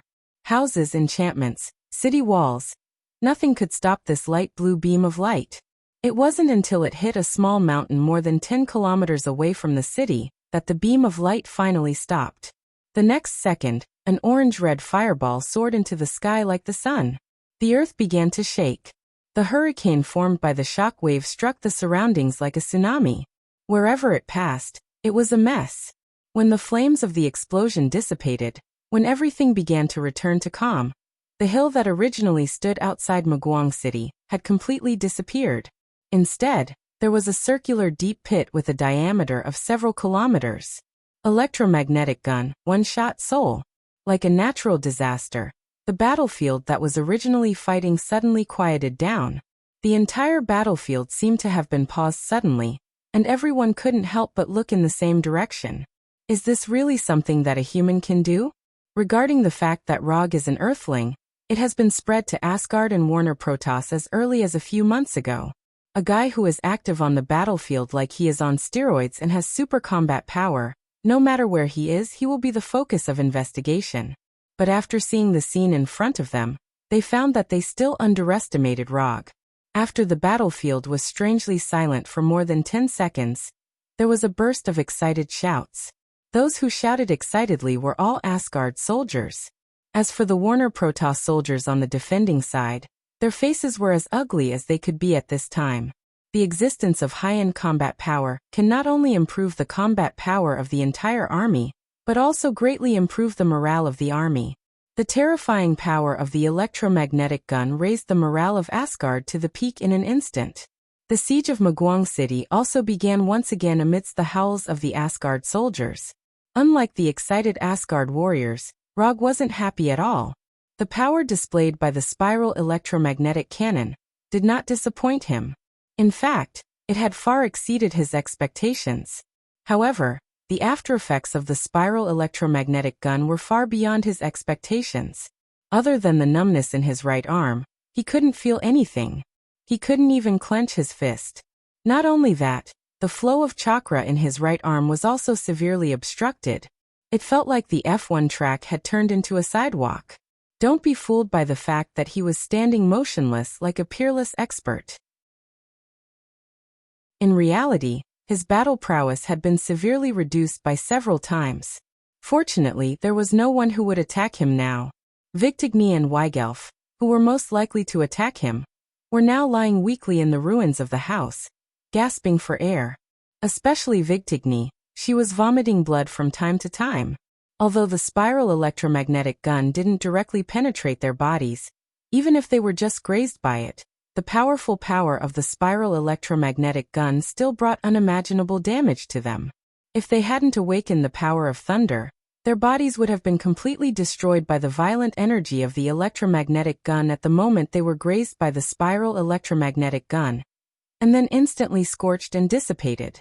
The only fortunate thing was that Rog had not conducted any actual combat tests on the spiral electromagnetic gun ninjutsu before. So when he first used this ninjutsu, there was a small deviation in his accuracy. This was also one of the important reasons why Victigny could survive. At the moment when Rog had just fired the spiral electromagnetic gun, Weigelf received a death reminder from her intuition. But this reminder was meaningless. At the moment of firing, the spiral electromagnetic gun had already reached its maximum speed, and she had no time to dodge. So she could only watch helplessly as the spiral electromagnetic gun came in front of her. And then Rog's current state wasn't very good, but Victigny's state was worse than his. After confirming with Chakra's perception, he began to walk towards Victigny. The enemy hero's health was low, and this was the best opportunity to take the last hit. After continuously using the body flicker technique, Rog came in front of Victigny and looked down at them lying on the ground. Now they were no longer as majestic as before. If they weren't wearing armor, they would look like refugees who had been stranded in a foreign land because of the war. There was still a little difference. They were refugees with good figures and outstanding looks. Pulling out the Kusanagi sword from his waist with his left hand, Rog calmly said to the two of them, "In your next life, be an ordinary woman, and don't come to the battlefield again." After saying that, Rog raised the Kusanagi sword in his hand and stabbed forward. Just as he stabbed with the Kusanagi sword, a lightning bolt as thick as an arm fell from the sky and directly struck the Kusanagi sword in his hand. Boom! This sudden lightning bolt didn't hit the Kusanagi sword, but fell to the ground. You can't kill them, their mother is Gerwig. Killing them will provoke an all-out war between Aseri and Warner Protoss. The one who summoned the lightning to attack Rog was none other than Thor. After flying in front of Rog, he briefly explained the reason. "You're the commander, you have the final say." Since Thor said so, Rog could only put away the Kusanagi sword and ignore Victigny and Sora. Although Victigny and Sora avoided death, they also became Thor's prisoners of war. Maguang City eventually fell into the hands of Thor. After capturing Victigny and Sora, it was only a matter of time before Maguang City fell. Except for some stubborn generals who led the troops to break out, most of the garrison chose to surrender. Asgard successfully took down Maguang City, a city with great strategic value. According to the post-war statistics, Maguang City had more than 40,000 garrison troops. Nearly 5,000 people died in the siege, 30,000 people surrendered, and nearly 8,000 people successfully escaped. Asgard, as the side that attacked the city, also paid the price of more than 6,000 people. Although Asgard's total force in Warnerheim was more than 50,000 people, more than 10,000 of them were garrisoned in 7 camps, so the troops that really followed Thor to fight were less than 40,000 people. The army of less than 40,000 people had to watch over 30,000 prisoners, and at the same time, they had to defend Maguang City and guard against the counterattack of Warner Protoss. Thor was having a headache now, but he wasn't the one with the biggest headache because Rog was having a bigger headache than him. My right hand won't be wasted like this, right? Chapter 112. It's been 5 days since the original battle, but Rog's right hand still hasn't recovered to the state before he used the electromagnetic gun. The physical damage was completely healed in less than 2 days, thanks to the immortal body's powerful recovery ability. However, The chakra meridian system in his right arm is still in a serious state of blockage. For this reason, he specifically consulted the military doctor of Asgard and got a useless answer. Pay attention to rest, and you'll be fine after a few days of rest. If it weren't for the medical doctor's rich medical experience and good reputation in Asgard, Rog would definitely regard him as an ignorant and incompetent charlatan. If only there was a medical ninja here. It's best if it's a female medical ninja with a golden ponytail and a proud figure. Putting those unrealistic fantasies behind him, Rog opened the exchange page of the system and looked at the medical ninja page. To exchange or not to exchange, that's the problem. After thinking about it for a few minutes, he finally dispelled the idea. He's good at killing people, but saving people is out of the question. It's impossible to have a medical ninja, not in this life. Although the chakra meridian system in his right arm is still in a serious state of blockage, compared to the time when he used the electromagnetic gun, it's already improved a lot.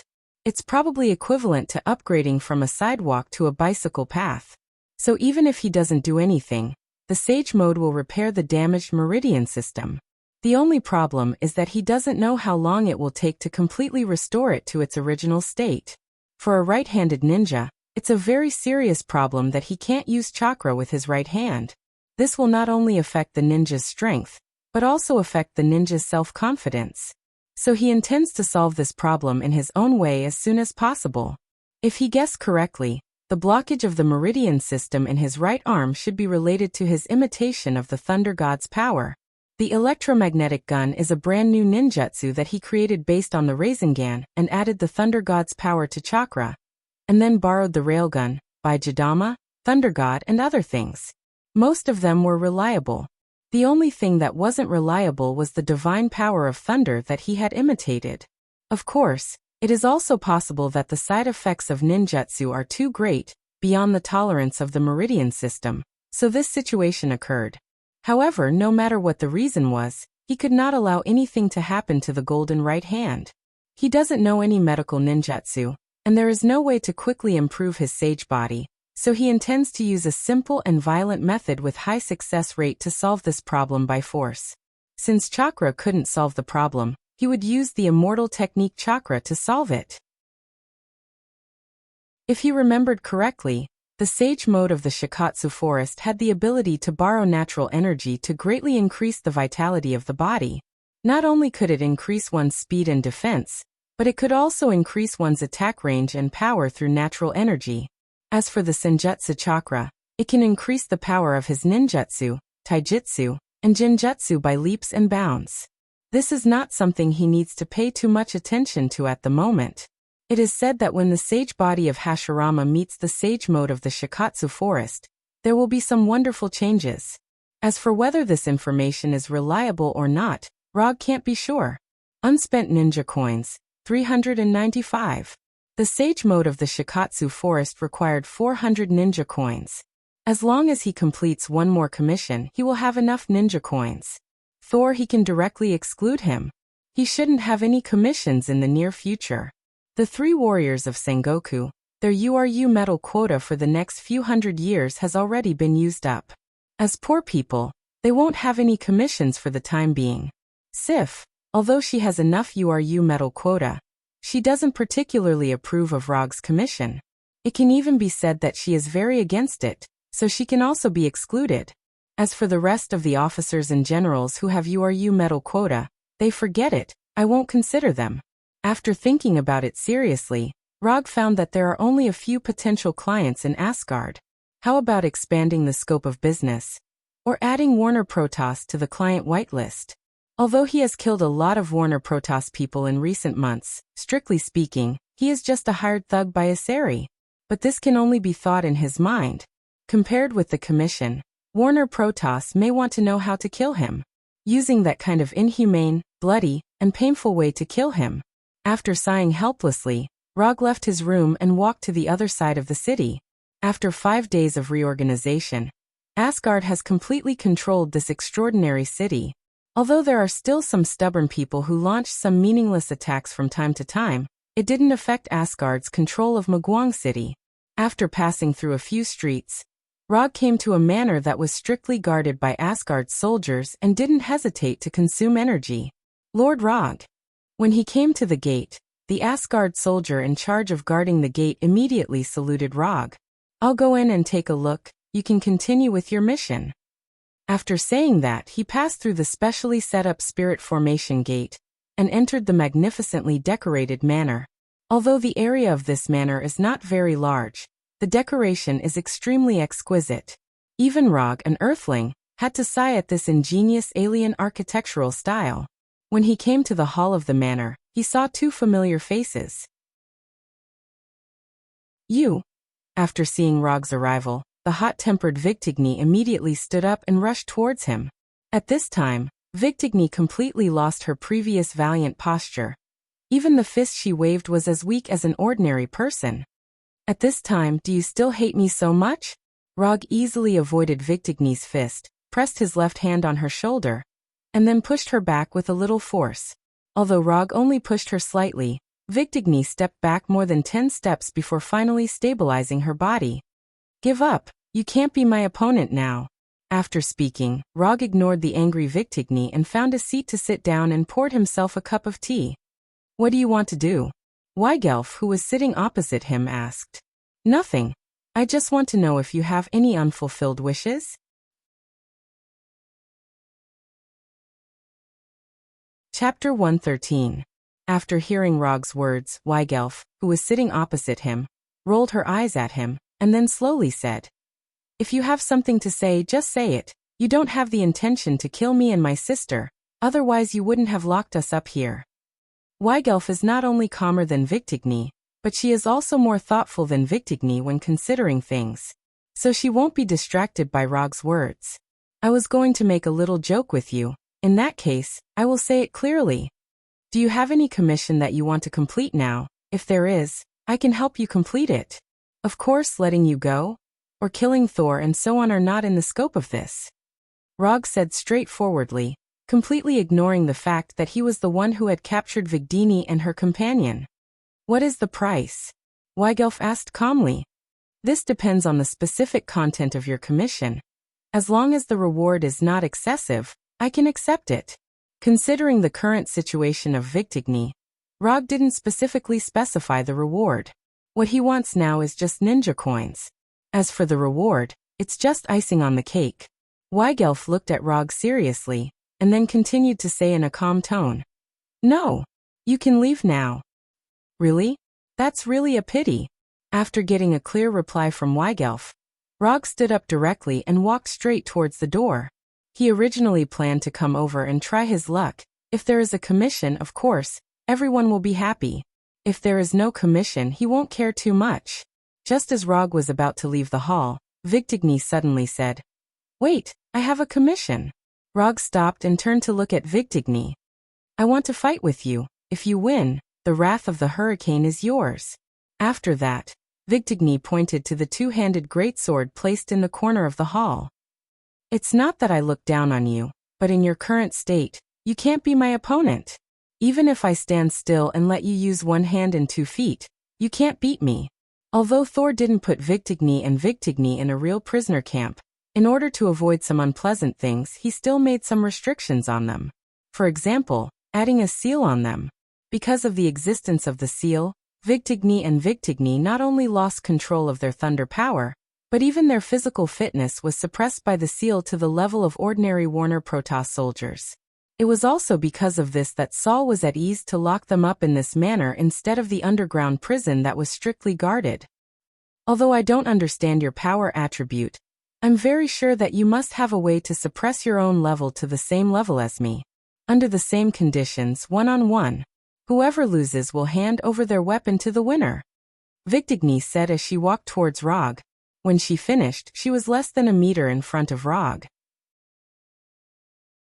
Being too competitive isn't a good thing, but since you insist, I don't mind fulfilling your little wish.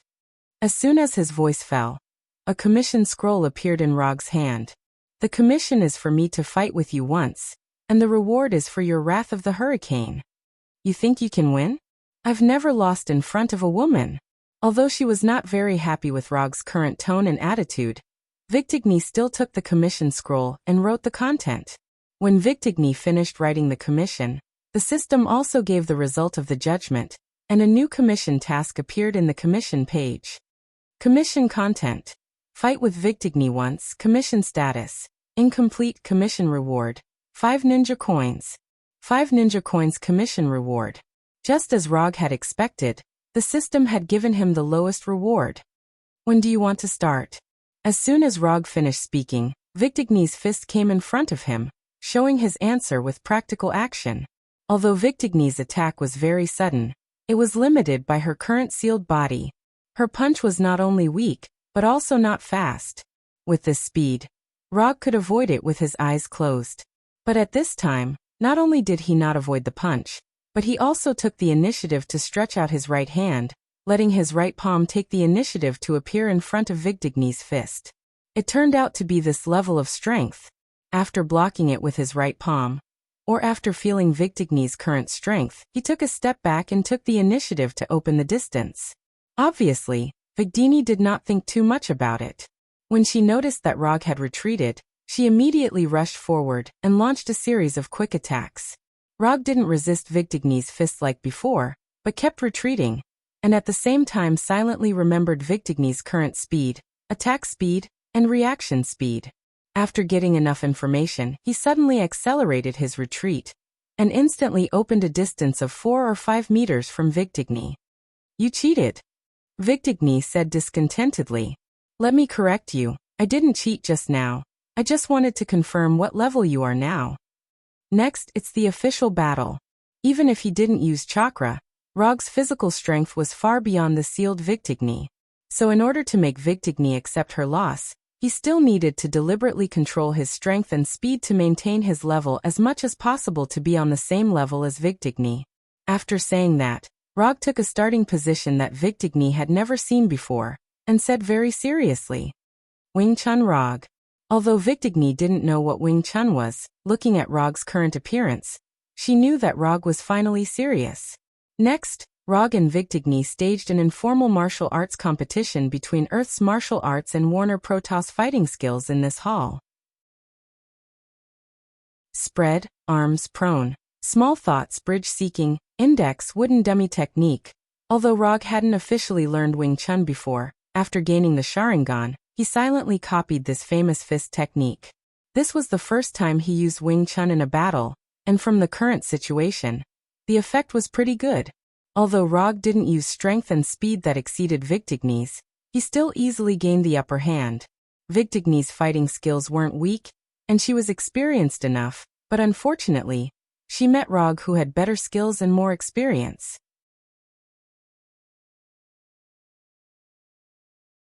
Chapter 114. As time went by, Victigny's breathing became more and more rapid. Her movements began to change, and there were more and more flaws in her attacks. At this time, Victigny had completely lost her initial confidence. Even if Rog suppressed his own level to the same level as her, she still couldn't cause any injury to Rog. Can't win, really can't win. This discovery made Victigny begin to despair. She originally thought that as long as Rog didn't have those fancy abilities, she would be able to defeat Rog. But it turned out that even if Rog didn't use ninjutsu and chakra, she still wasn't Rog's opponent.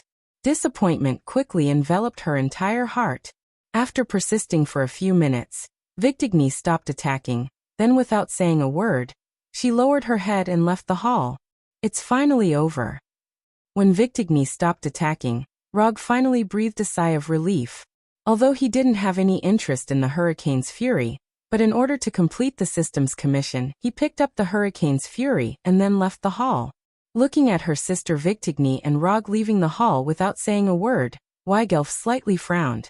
After leaving the manor, Rog opened the system's commission page and took a look to confirm the completion of the commission. Commission content.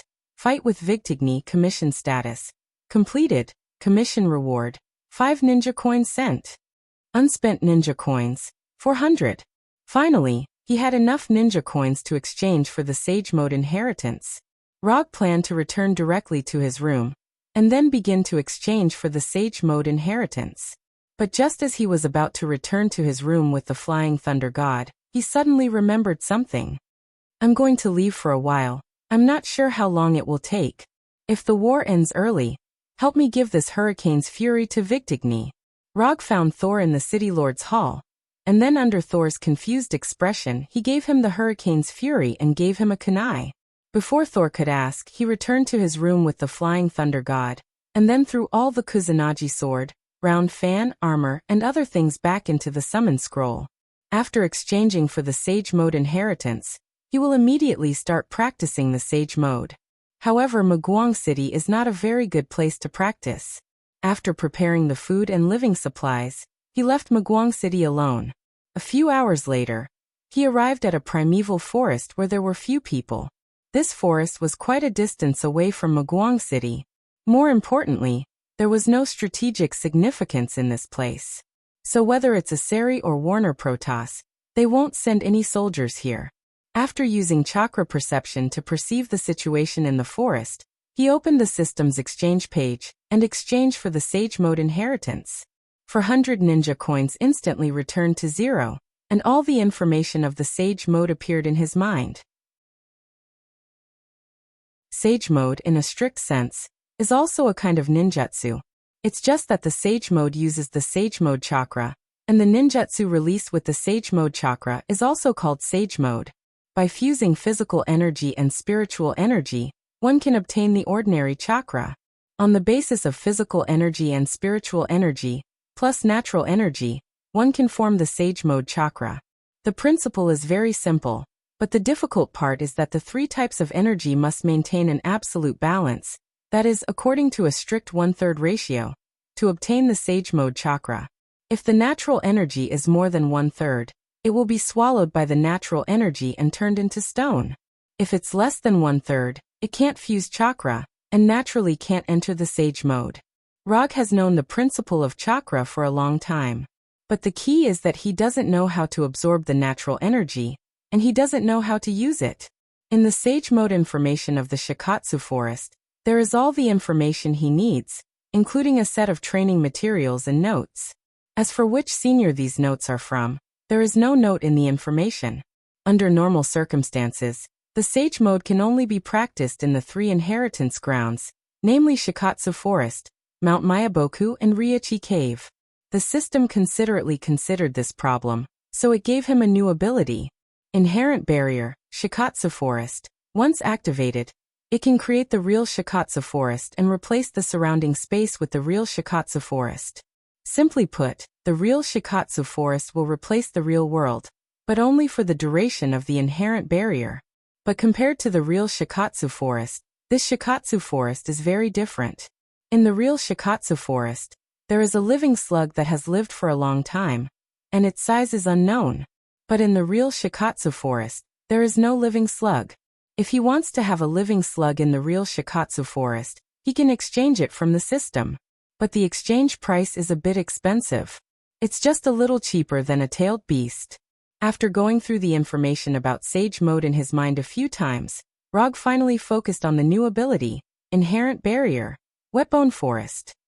He now has sufficient evidence to prove that the reason why the Sage Mode can be sold for 400 ninja coins is because of the inherent barrier. If there is no inherent barrier, the exchange price will be at least 50% lower, or even more. After confirming the activation method of the inherent barrier, Shikatsu Forest, he decisively activated the inherent barrier. In just a moment, the alien forest in front of him disappeared. It was replaced by a tall, Earth-style rainforest. Looking at the scenery in front of him, the Shikatsu Forest is not mysterious at all. Except for the high humidity in the air, there is not much difference between this place and an ordinary rainforest.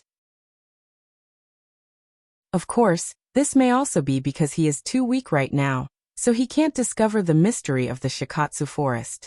A Shikatsu Forest without a living slug is a Shikatsu Forest without a soul. After silently cursing in his heart, he began his first immortal technique cultivation. Shikatsu Forest, Mount Mayaboku and Ryochi Cave. Other than the fact that their locations were very mysterious, more importantly, they all inherited the mysterious immortal mode. And their immortal mode was even more different. Not only are their appearances different, but their abilities also have their own characteristics.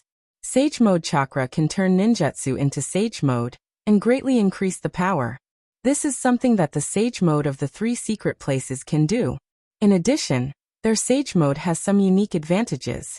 Ryuchi Cave's Sage Mode can use natural energy to perceive the surrounding life and chakra. Mount Mayaboku's Sage Mode can greatly increase the amount of chakra, increase the perception ability, and can also summon Mount Mayaboku's toads to release Sage Mode. Shikatsu Forest Sage Mode can greatly increase the vitality, agility, defense, and can also increase the attack range of taijutsu with the help of natural energy. Chapter 115. A strong physique, a huge amount of chakra, and a tenacious will. These were the 3 main points of cultivation in the Shikatsu Forest's Immortal Mode cultivation notes written by a senior, who did not wish to reveal his name. For an ordinary ninja, these 3 prerequisites may be a bit difficult to achieve. But for Rog, these 3 prerequisites are basically non-existent. Hashirama's Sage Mode, Ichibi's chakra, and his tenacious will, Shikatsu Forest Sage Mode seems to be tailor-made for him. Of course, this is just a fantasy in his mind. After adjusting himself to his best condition, he sat cross-legged on the ground according to the requirements of cultivation. Then he began to empty his mind, relaxing the mind, letting the chakra flow naturally, perceiving the chakra in the body, perceiving the natural energy in the world, perceiving the whole world. Then his hands began to form seals Z, Cho, In Mao Chen Si Wu Wei Shen Yu Su Hai. After rapidly forming 256 seals without stopping, Rog finally felt the legendary natural energy. Vast, pure, and filled the whole world, as if everything in the world was born from it. He didn't have time to sigh. This energy forced into his body. Swelling, tearing, swallowing, decomposing, all kinds of heart-wrenching pain instantly enveloped his whole body. At this moment, he finally understood why the notes specifically said that the practitioner needs a tenacious will. Although he tried his best to keep himself awake, the pain acting on his body and mind at the same time was like the power of heaven and earth. He couldn't resist. 1 second, 2 seconds, 3 seconds. Just when he thought that his spirit was about to collapse, his consciousness suddenly entered a world that was only white. There was no color, no substance, and no energy. Rog was like a leaf that fell into a river, floating aimlessly in this world. After floating aimlessly for a long time, a green planet completely made of trees appeared in front of him. When he saw this green planet, he suddenly remembered something. Isn't this the planet he saw when he transplanted the Sage Mode? When this memory appeared in his mind, the pure white world suddenly disappeared. Instead, it was replaced by a vast starry sky. Rog didn't have time to think about it. His whole body rushed to the green planet like a meteor. Just when he was about to hit the green planet in an incomparably tragic way, all the scenes in front of him disappeared, and his consciousness instantly returned to his body. With the return of his consciousness, the first thing he felt was an uncontrollable strong hunger. Under the stimulation of hunger, his body's senses began to quickly return. Vision, touch, smell, hearing, and other senses were instantly restored. Until now, he had time to look at his current situation. His body, his limbs, and his IQ is still online. Except for the low amount of chakra, everything is fine. After repeatedly confirming his body condition, he took the summon, took it of the food of him. After eating and drinking his fill, he casually laid on the ground and began to recall the inexplicable scene from before. According to the records, when every cultivator perceives natural energy for the first time, they will have an inexplicable experience. The duration of this experience also varies from person to person. Some people can return to normal in a few minutes, some can return to normal in a few hours, and some can never return to normal. As for what the length of time means, there is no accurate answer at present. After all, the number of samples is not enough, and it is difficult to draw any effective conclusions. However, as long as one can feel this wonderful experience, it means that the cultivator has completed the first stage of the Sage Mode, the cultivation of sensing natural energy. Sensing natural energy, refining the immortal technique chakra, and entering the Sage Mode. This is the 3-step cultivation of the Sage Mode. It looks very simple, But in fact, the first stage of sensing natural energy can already eliminate more than 90% of the cultivators. The second stage of refining the immortal technique chakra is much more difficult and dangerous than the first stage. If you can't sense natural energy, you can't cultivate the sage mode.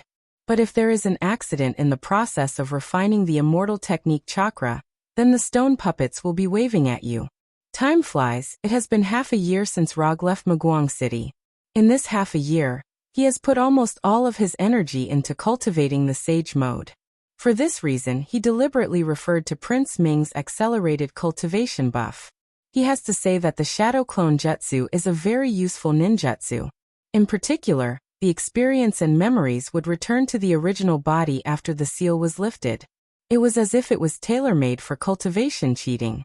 Due to the selfless dedication of these shadow clones, his immortal mode cultivation progressed at an unimaginable speed. With a clap of his hands, the eyeshadow appeared.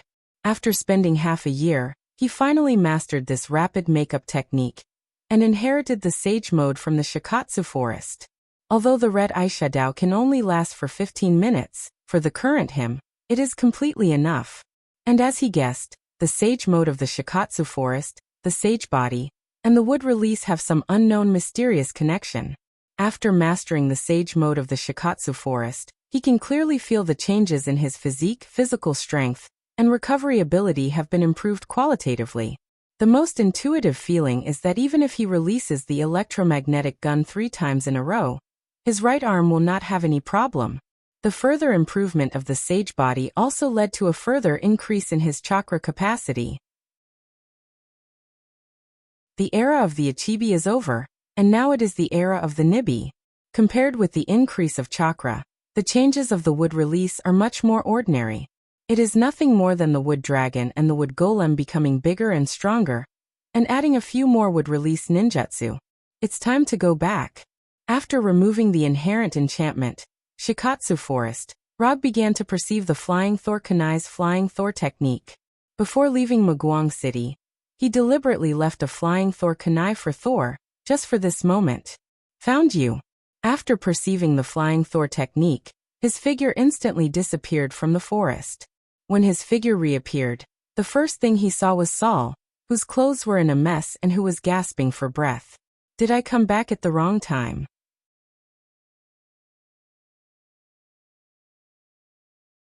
Chapter 116. Thor's hammer was carelessly placed to the side, the armor on his body was also taken off, and sweat was dripping down his face. Beside him was a similarly exhausted Sif. How did you become like this? At this time, Thor was in an indescribable state, as if he had been ganged up on for several days. The god of the ocean, Njord, personally made a move. In order to cover the retreat of the army, Thor fought Njord alone. Thor didn't say anything. The one who answered Rog was Sif. Njord, what did you do to make Njord personally deal with you? The god of the ocean, Njord. His position in the Warner Protoss was probably equivalent to the position of the father of the gods, Odin in Asari. Although his strength was not as strong as Odin, in Warnerheim, he was definitely worthy of the title of the strongest. Under normal circumstances, Njord would absolutely not make a move against Thor and the others. Because once he made a move, it meant that the Warner Protoss broke the final agreement of kings not to participate in the war, and raised the level of the war to the level of an all-out war. In this way, the battle between Asari and Warner Protoss was no longer a small local confrontation, but an all-out war between the two races. To put it in simpler terms, Njord and Odin were Warner Protoss and Asari's nuclear weapons. Because both sides had nuclear weapons, even if there were some unpleasant local wars, both sides could maintain the most basic rationality. But if someone disregarded the agreement and used nuclear weapons, then what awaited them would be the same nuclear attack. Do you still remember the 3 Storm brothers that you killed? Thor looked at Rog with some helplessness, then said, Of course I remember. If it weren't for the 3 Storm brothers, he wouldn't have practiced Sage Mode in advance. So to a certain extent, he had to thank the 3 Storm brothers. If it weren't for their selfless contributions, he wouldn't have been so motivated to cultivate. They are Njord's descendants, and they are the more outstanding ones. Thor continued to explain, But Rog did not understand what this had to do with Njord personally taking action. The grass on the graves of the 3 Storm brothers was already more than a meter tall. If Njord wanted revenge, he would have done it long ago. On the battlefield, everyone relies on their own abilities. Even if you lose, you won't blame the heavens or accuse others. But someone used this to make a big deal out of it. They spread it in Warner Protoss, saying that Njord's descendants were even worse than Earthlings, and that 3 of them couldn't even defeat one. Coupled with the continuous defeats of Warner Protoss, Njord's reputation among the general public is getting lower and lower. In order to regain his reputation, Njord organized an army of 30,000 people and led them into battle personally. Although it was the first time he saw Rog, Njord recognized him at a glance. The man in red armor was the one who killed the 3 Storm brothers. Njord slightly raised the trident in his right hand, and the army of Warner Protoss behind him immediately stopped moving forward, and the whole army quietly stayed in place. Then Njord slowly walked toward Rog on his cheetah-like mount. When Njord walked toward him, Rog also summoned the Kusanagi sword and the Thunder Fan, and then put these 2 weapons on his body. After arriving in front of Rog, Njord looked at him condescendingly, and then pointed the trident in his hand at him. "You are the Earthling Rog?" Njord deliberately asked in a very oppressive tone. "No. I am Sage Rog." Roger put his palms together, and a red arc of eyeshadow appeared in his eyes. A red circular pattern also appeared on his forehead.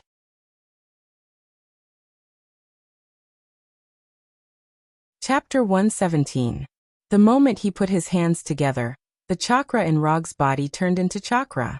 Unlike Mount Mayaboka's Sage Mode, Shikatsu Forest Sage Mode doesn't need to absorb chakra in a static state, and it doesn't need to transform into chakra in advance. As long as the ability to sense and absorb chakra is strong enough, Shikatsu Forest Sage Mode can be activated instantly. With the red lines and eyeshadow appearing in his eyes, Rog can directly see the chakra around him, and his body can't help but absorb chakra. Although the god of the ocean, Nold, didn't know what Rog had done, the moment Rog entered Sage Mode, he thrust his trident at Rog like a bolt of lightning. Njord's attack wasn't slow, but Rog's speed was faster.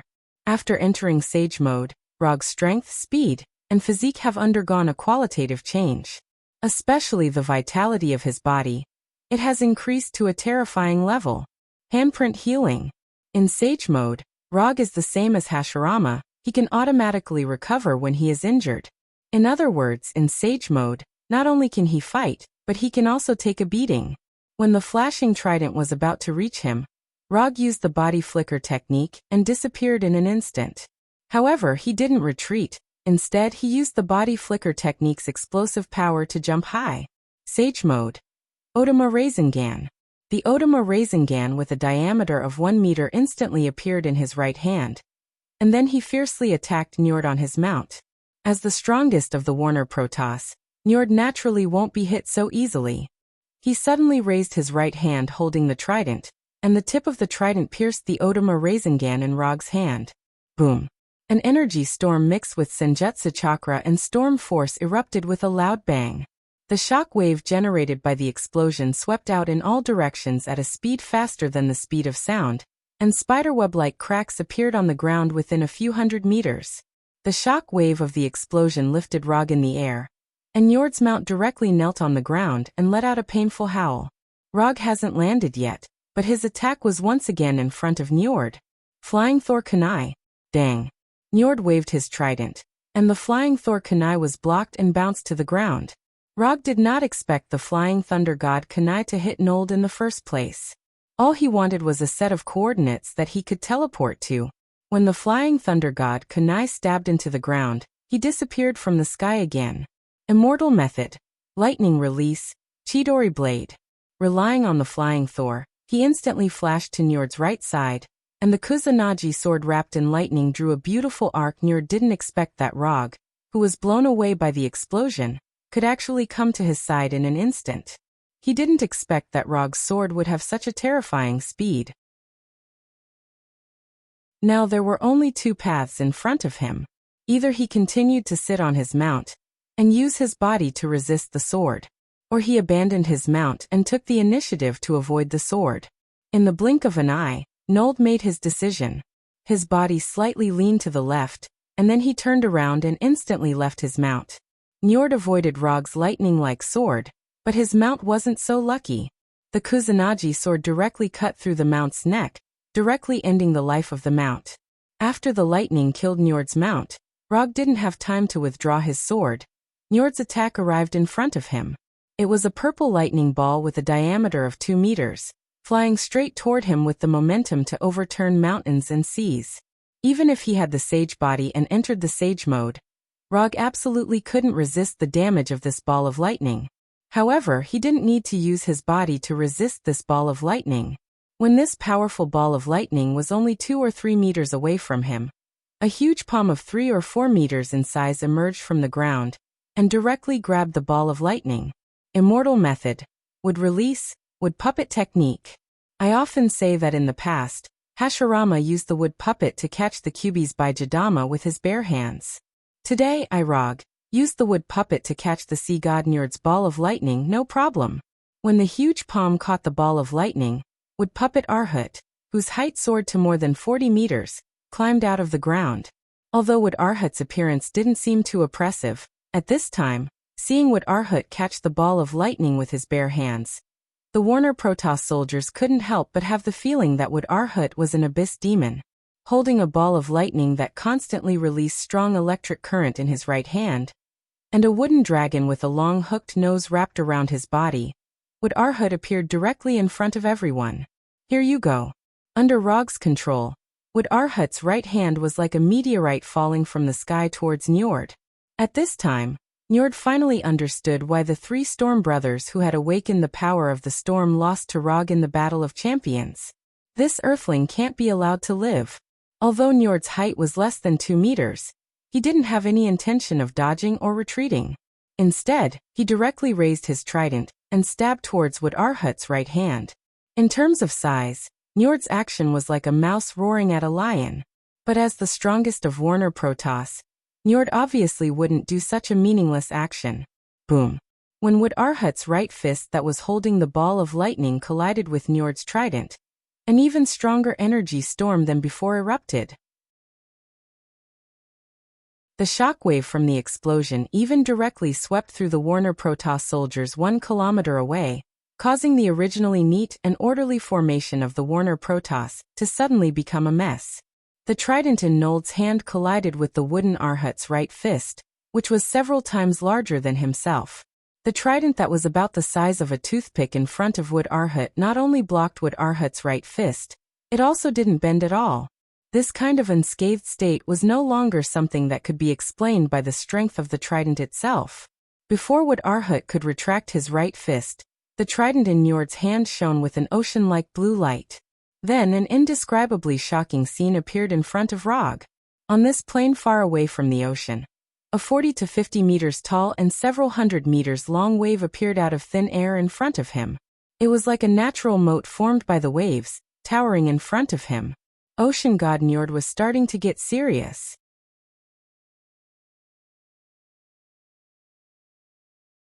Chapter 118. Is this the power of the god of the ocean? To be able to create waves of this magnitude on a plain without water, no wonder he's the god of the ocean. Looking up at the wave that was taller than Arhut, Rog not only didn't have any fear, but became even more excited. An opponent of this level is worth going all out. Under Rog's control, Arhut opened his arms and roared at the huge wave like a beast. In front of Arhut, the god of the ocean, Njord, was like a mouse in front of a lion. And in front of this wave, the wooden Arhut was like a pet dog in front of a wild wolf. Sometimes the ups and downs of life came so quickly. At this time, the Warner Protoss soldiers in the distance didn't know how to describe the battle between Njord and Rog. Their only thought now was to retreat as soon as possible, as far away as possible, so as not to be affected by the terrifying battle between these two. Dying on the battlefield was the glory of a soldier. But if he died in the process of being a spectator, it would be a blatant irony. Under the command of the other generals, the disrupted formation of the Warner Protoss soldiers began to quickly retreat.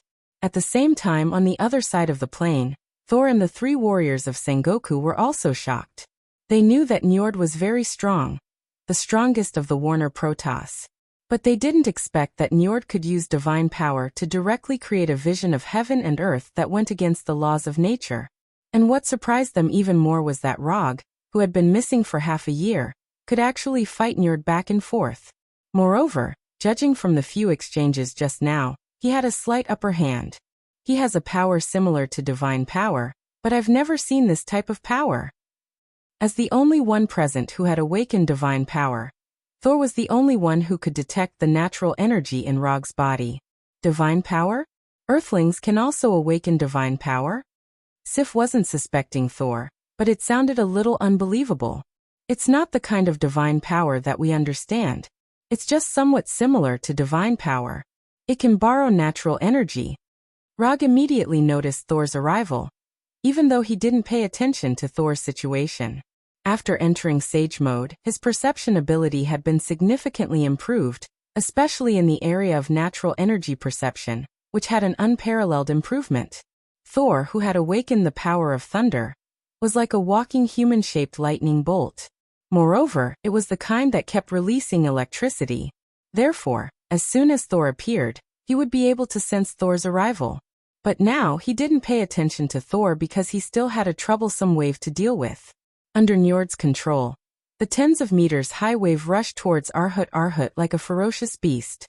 It had the momentum of completely destroying Arhut. At the moment when the wave hit, Rog also used a ninjutsu that he had never used in actual combat.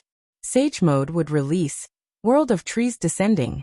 At the moment when the wave was about to hit Arhut, the whole earth began to tremble violently, and huge trees directly rushed out from the ground. In an instant, a forest with a radius of several kilometers appeared on the plain, completely changing the terrain of the plain. You have waves, I have forests. Don't underestimate Sage Mode. The huge wave carried an aura that could destroy everything as it slammed into the wooden Arhut, slamming into the forest that had sprouted from the ground. At the moment when the wave hit the forest, the earth seemed to howl, and the dull and heavy sound of the wave resounded throughout the world.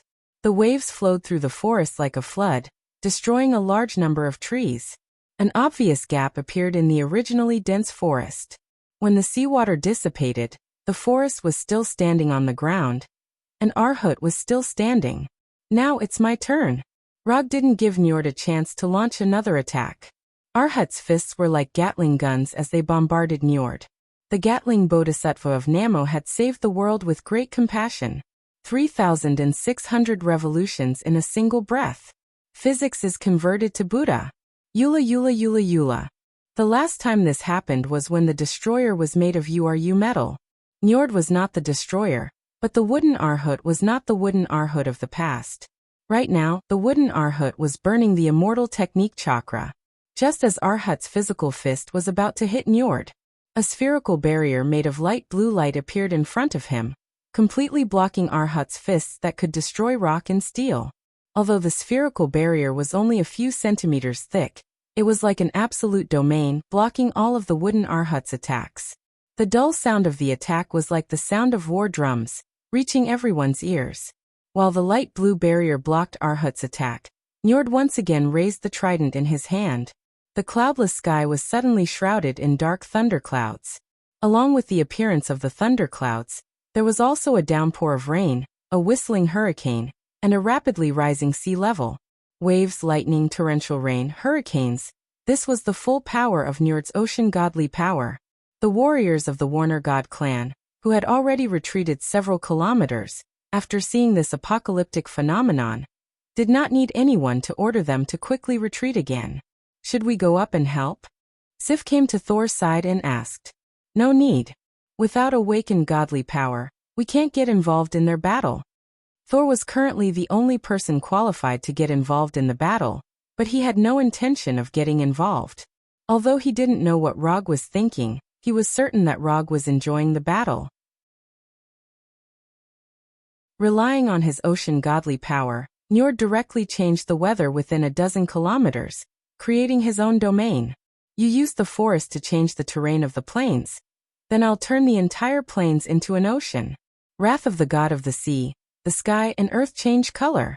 Under the protection of the spherical barrier, Njord began to slowly rise into the air, and finally floated in the thunderclouds like a light blue sun. Bolt after bolt of lightning struck the forest, and the rapidly rising seawater flooded the entire plains. Dozens of hurricanes formed a storm cage, firmly trapping Rog in the forest. Looking at Njord in the thunderclouds, Rog somewhat helplessly sighed. Afraid that I won't be able to aim, so he purposely gave me a clear target? Surrounded by a forest of towering trees, under his feet was the 10-meter-tall wooden R-hut.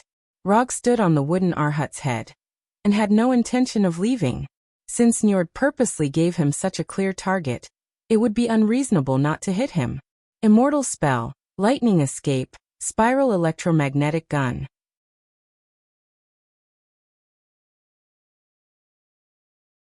Chapter 119.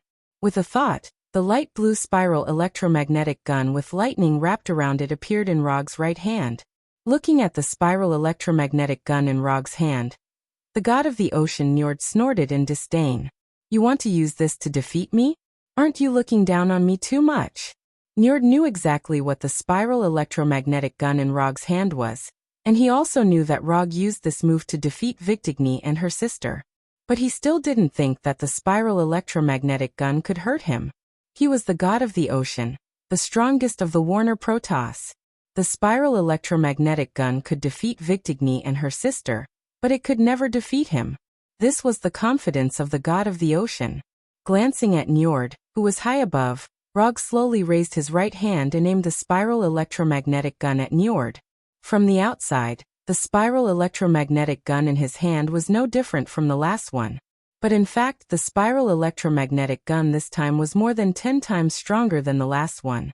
What was circulating inside the spiral electromagnetic gun was not chakra, but the immortal technique chakra. After aiming the spiral electromagnetic gun at Njord, Rog fired the spiral electromagnetic gun without any hesitation. The best way to deal with those arrogant guys was to give them a hard slap on the spot. In just a moment, the spiral electromagnetic gun wrapped in lightning arrived in front of Njord. Then, it slammed into the absolute barrier built by the god of the ocean. Boom! A strong explosion like the explosion of a neutron star rang out, and a strong and dazzling blue light instantly shrouded the entire sky. Pitch-black thunderclouds, violent lightning, raging tornadoes. The original apocalyptic scene was swept away by the terrifying shockwave generated by the explosion, and instantly returned to its original sunny appearance. One punch of wind and rain, no gods in the four seas. For some reason, this sentence suddenly flashed in Rog's mind.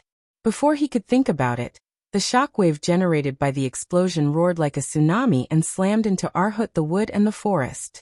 The trees in the forest were uprooted, and even the amazingly large wood R-hut couldn't help but take a few steps back before he finally stabilized his body. The shockwave disappeared as quickly as it came. When everything returned to normal, the originally lush forest was already a mess. Rog, who was standing on top of R-hut the wood, ignored the situation in the forest and looked directly at Njord in the air. The absolute barrier formed by the god of the ocean still appeared in front of Njord. However, compared to the previous complete sphere, the current divine barrier was like a wall that had been blasted by a Gatling gun. There were holes everywhere, and it gave off a feeling that it would collapse and dissipate at any time. Behind the fragmented barrier was Njord, who was gasping for breath. Now he was no longer as conceited as before, and the armor on his chest had completely caved in. The size of the dent was just a little smaller than the spiral electromagnetic gun. Never in his wildest dreams did Njord expect the helical railgun to be so powerful. At the moment when he was hit by the spiral electromagnetic gun, he felt as if he had been hit by Odin, who was holding Thor's hammer. If it wasn't for the god of the ocean dissipating part of the spiral electromagnetic gun's power, the attack just now would have left him with an unforgettable memory. At this time, the first thing that appeared in Njord's mind was not how Rog could make such a powerful attack, but which bastard had investigated. The attack's power was limited. Although it defeated Victigny and Weigelf, it did not cause serious damage, and did not have the power to directly kill. Njord really wanted to kill the intelligence officer who came up with this conclusion. Even the god of the ocean's divine power that he had created could not stop the spiral electromagnetic gun.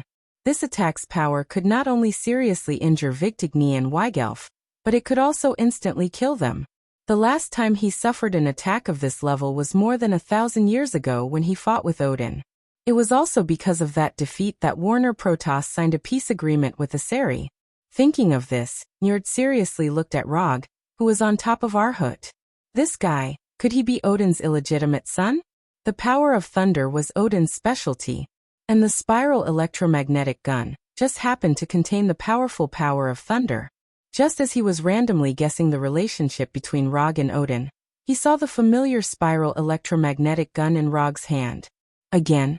After seeing the spiral electromagnetic gun in Rog's hand again, Njord instantly became 120% alert. The god of the ocean's divine power once again appeared in front of him, and at the same time he clenched the trident in his hand. Although the power of the spiral electromagnetic gun was far beyond his expectations, it was still enough to make him raise his hand and surrender. There was only one person who could make him put down his weapon and choose to surrender, and that was the father of gods, Odin. Rog raised his right hand again, and aimed the spiral electromagnetic gun at Njord. After mastering Sage Mode, his Sage body had also undergone an obvious evolution. Now he could release the spiral electromagnetic gun 6 times in a row, and there would be no side effects. There was no enemy that could not be taken care of by the immortal spell, Lightning Evasion, Spiral Electromagnetic Gun. If there was, then he would shoot again. Just as Rog was about to release the spiral electromagnetic gun, a cylindrical rainbow fell from the sky. It was the teleportation of the Bifrost. When the brilliant light of the Bifrost dissipated, Odin, who was riding an 8-legged horse, wearing armor and holding the Gungnir, appeared in front of Rog and Njord. The father of gods, Odin, had made his appearance. After seeing Odin appear, Rog took the initiative to deactivate the spiral electromagnetic gun in his hand, and at the same time, deactivated Sage Mode. Njord, are you going to violate the agreement between us? Odin's tone was very calm, and it felt like he was asking Njord if he had eaten breakfast. However, it was this sentence that made Njord, who was floating in the air, take the initiative to land in front of Odin, and deactivate the divine power barrier in front of him. I have no intention of violating the peace agreement between us, but my descendant. Before Njord could finish his words, he saw Odin's extremely cold eyes, and then he silently swallowed the rest of his words. Looking at Odin, who was silent on the 8-legged horse, Njord did not say anything in the end and silently left. A few minutes later, the army of Warner Protoss began to retreat. Did the difference in treatment have to be so obvious? Something that he could not do even if he fought for his life, Odin did it with just one sentence. This was too much of a blow.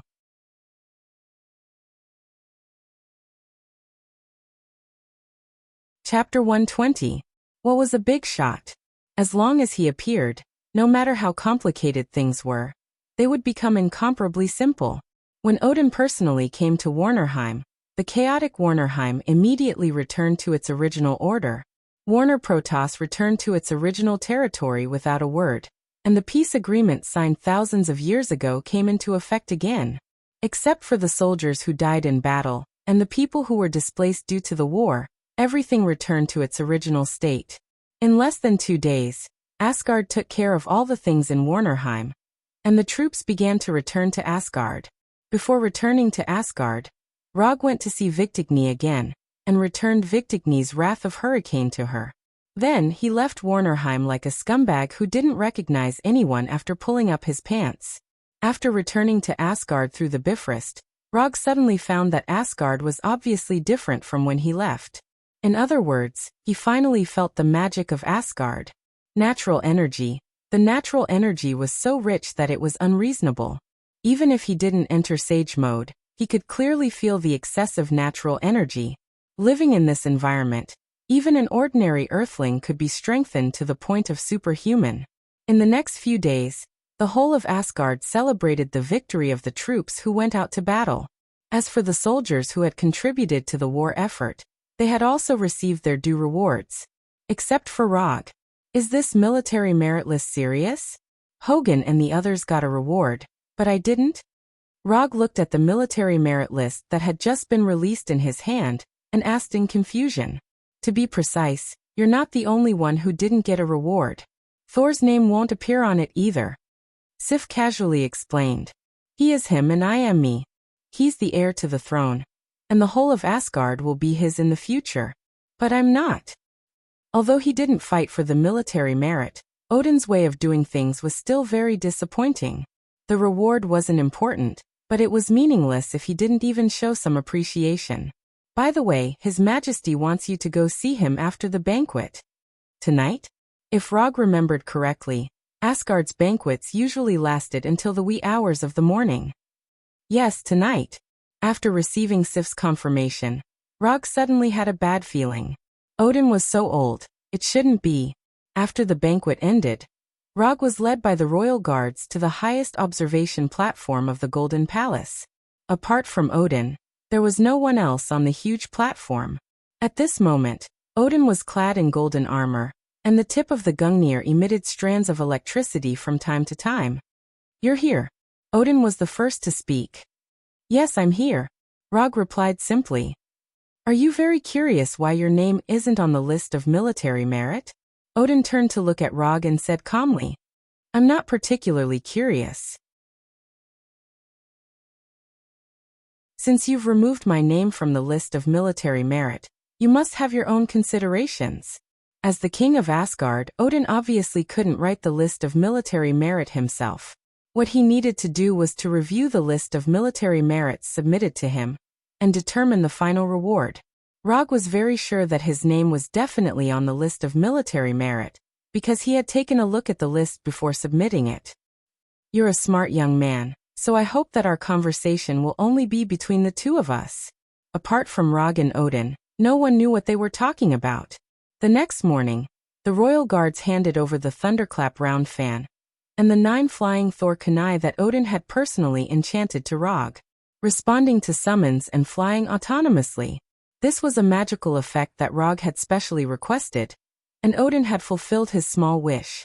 With these 2 magical effects, the round fan and the flying Thor kunai could fly directly into his hands when he needed them, just like the Thor's hammer.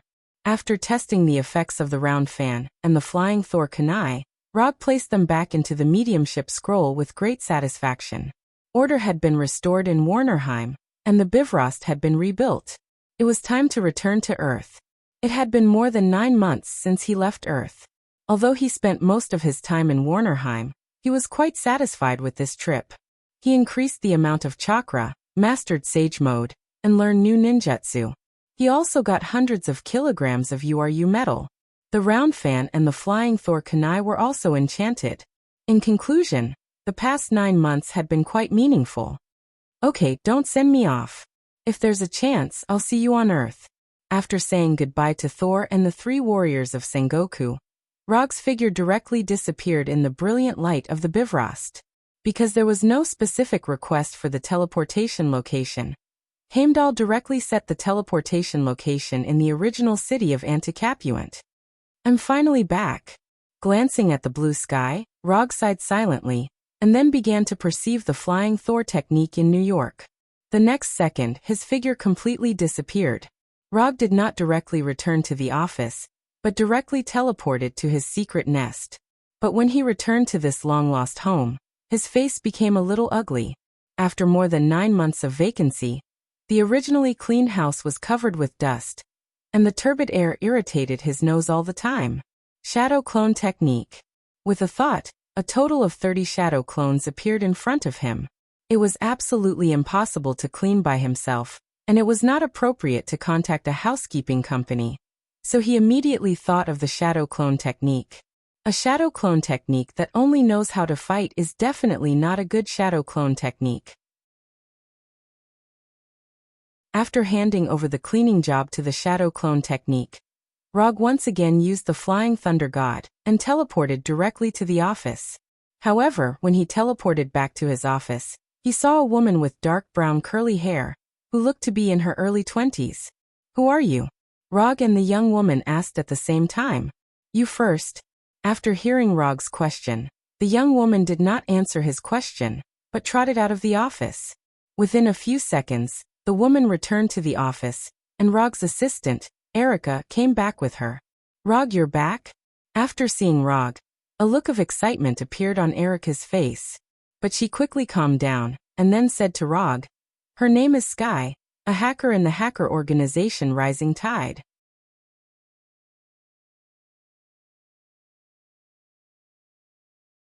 Chapter 121. Hacker Sky of the Rising Tide organization? Is she the future shockwave woman Daisy Johnson? After hearing Erica's introduction, Rog looked up and down at Sky while using chakra perception to sense her situation. There is no special energy except for the normal life energy reaction. Is it because she hasn't awakened as an inhuman yet? Although it was the first time Sky met Rog, she knew very well that the man in front of her was the real owner of the firm, the legendary private detective. After sensing Rog's look up and down, Sky involuntarily took a step back silently. "Okay, I know you can go out first," Rog said to Sky.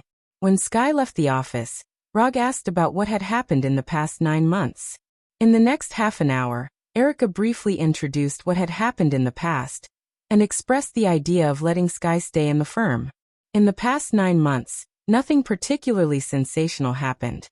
The only thing worth paying attention to was that during the Stark Industrial Expo, Whip fought against Iron Man, and was then defeated by Iron Man. In addition, Tani participated in a hearing organized by the Senate Armed Services Committee, and refused to hand over any technology for the Iron Man armor. Although Tani still maintains his unruly playboy style, he has also become a well-known superhero and has even gained a lot of fans. Through Erica's introduction, Rog finally knew that Sky, the future shockwave woman, would appear in his firm. After Tani publicly admitted that he was Iron Man, many people suspected that the government had concealed many important things. In this magical land, the right of citizens to know is a sacred right. At least that's what the people think. As a result, many hacker organizations began to investigate government agencies, trying to dig out substantial evidence that the government concealed from the people. And the Rising Tide organization is one of them. However, unlike other hacker organizations, the Rising Tide organization focused on the investigation of metahumans. After a careful investigation, the Rising Tide organization discovered the existence of S.H.I.E.L.D. And by the way, they also discovered Roger's small, inconspicuous firm. Although they have not investigated what kind of organization S.H.I.E.L.D. is, the existence of this secret organization is enough to prove something. As the top hacker of the Rising Tide organization, Sky was naturally the main force in the investigation. However, Sky had overestimated her ability to act. Her investigation had attracted the Punisher's attention. On a dark and windy night, Sky was gently invited to the office by the Punisher. In the past few years, there had been at least 80, if not 100 people like Sky, who worked in a covert investigation firm. This kind of thing could be easily solved, but after talking to Sky face to face, Erica kept Sky in the office. According to Erica, the firm needed a technical talent like Sky. And after knowing that Sky's ultimate goal was to find her parents, Erica's motherly love inexplicably overflowed. She didn't know if she was moved by Erica's concern, or if she wanted to continue investigating something. But Sky happily accepted Erica's arrangement, and became a new assistant in the law firm. When Sky stayed, Erica and the other two also quietly monitored her for a while. Except for the occasional hacking, Sky did not pose any threat to the firm, so the Punisher and the Abomination later agreed to Erica's approach. During Rog's absence from the Earth, the affairs of the firm were basically decided by the three of them voting and discussing. So Sky's stay can be regarded as a joint decision of the three of them. Okay, I see. By the way, sort out the previous commissions and give them to me. It didn't take long for Erica to hand over a sorted commission document to Rog. Although he left the Earth, the work of the firm did not stop completely because of his departure.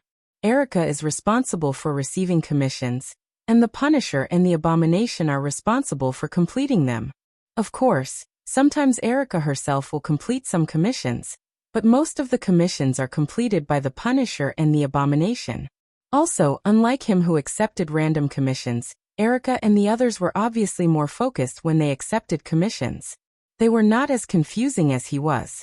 After reading the commission document in his hand, Rog suddenly found that it doesn't seem to make much difference whether he's in the firm or not. Even if he's not there, the firm can still run well. And judging from the completion of these commissions recently, it's running quite well.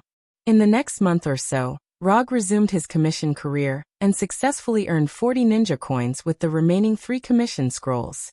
Just when he thought that this kind of dull life would continue for several months, Coulson, who he hadn't seen for more than 10 months, suddenly came to the firm. "Rog, we're in a bit of trouble now."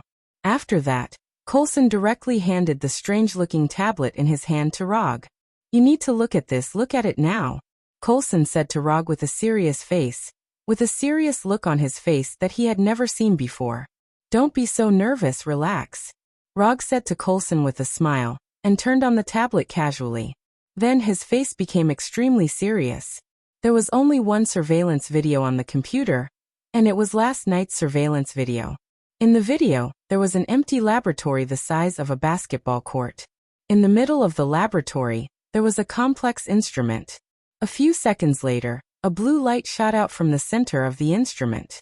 This blue light hit a mechanical platform more than 20 meters away, and then a spherical portal appeared on the platform. This spherical portal only lasted for a few seconds before it exploded, and the light blue energy blew around like a hurricane. When the energy storm dissipated, a man with a spear in his hand appeared on the platform. At first sight of this man, Rog recognized his identity: the god of trickery, Loki. When he first opened the surveillance video, Rog felt that the surveillance picture was a bit familiar. When Loki appeared, he was 100% sure that the laboratory in the surveillance was the laboratory where S.H.I.E.L.D. studied Space Gem. Loki, Space Gem, S.H.I.E.L.D., the wheel of fate turned forward again. "Tell me, what do you want to commission? We hope you can find this person and give him to us, and you can pay him."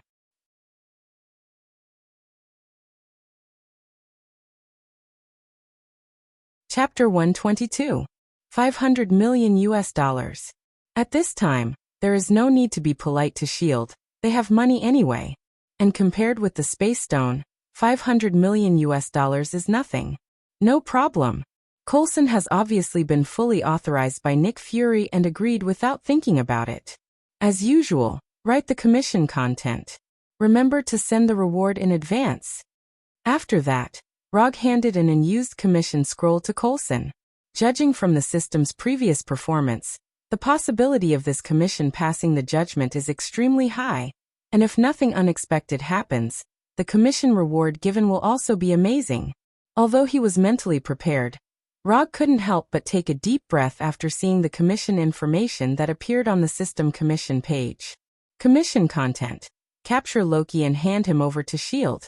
Commission status: incomplete. Commission reward: 200 ninja coins. A full 200 ninja coins, the reward given by the system has once again refreshed the record, and it is double the previous record.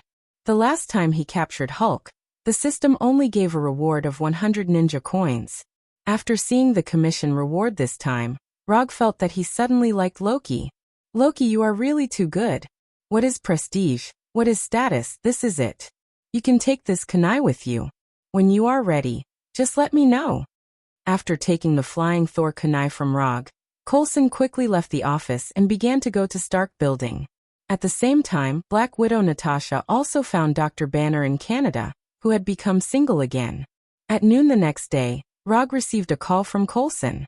Before leaving New York, Rog also specifically told Erica and the other two to be ready to fight at any time. It's already in the Atlantic Ocean, how efficient. After sensing the Flying Thor technique of kunai, Rog did not hesitate, and directly left the office with the Flying Thunder God. When his figure reappeared, he was on the deck of a busy aircraft carrier. Coulson had just disembarked from a Quinjet with a Thor. Beside him, there was a blonde man with perfect proportions and an American-style perky butt. "Next time before you appear, can you give me a heads up first? It's easy for you to agitate others by appearing and disappearing like a ghost." Although he had already experienced Rog's sudden appearance like a ghost, Coulson couldn't help but complain. Then he introduced him to the vigilant Rog. "This is Rog, a private detective, a very famous one. He is Captain America, Steve Rogers, the first superhero in American history, Coulson added silently, and when he introduced Rogers, his tone was obviously much more excited. It was normal for fans to be excited when they met their idol. Hello. Rog took the initiative to greet him and extended his right hand to Rog. Hello. This is the legendary Captain America. Rog also reached out his right hand and shook hands with Rogers. It felt good. Why did Fury ask you to come here? As soon as Rog shook hands with Rogers, Black Widow Natasha came over and asked in confusion. He's very willing to pay, and I happen to be interested in this commission. Rog answered casually. Pay. After hearing Rog's answer, Rogers froze for a moment. He received the information specially prepared by Nick Fury yesterday, but there was no record of Rog in the information. It wasn't until now that he understood why Coulson just said that Rog was a private detective. Is it really good to let a private detective participate in this kind of mission? Rogers didn't look down on private detectives, but as a soldier, he instinctively felt that private detectives were just civilians and not suitable for this kind of battle. Natasha didn't expect that Nick Fury would take the initiative to find Rog. However, after considering Rog's strength, she felt that Nick Fury's choice was quite wise. The bridge is looking for you. They have already started facial recognition tracking. Natasha didn't pay any more attention to this issue and turned to Coulson and said, "See you later." When Coulson left the deck, Rog and the others met Dr. Banner, who was a little restrained. Before Rog had time to say hello to Banner, Rogers took the initiative to greet him. "Hello, Dr. Banner." Rogers shook hands with Dr. Banner and then continued, "I heard that you can find the magic cube. Haven't you heard of anything else?" "I don't care about anything else."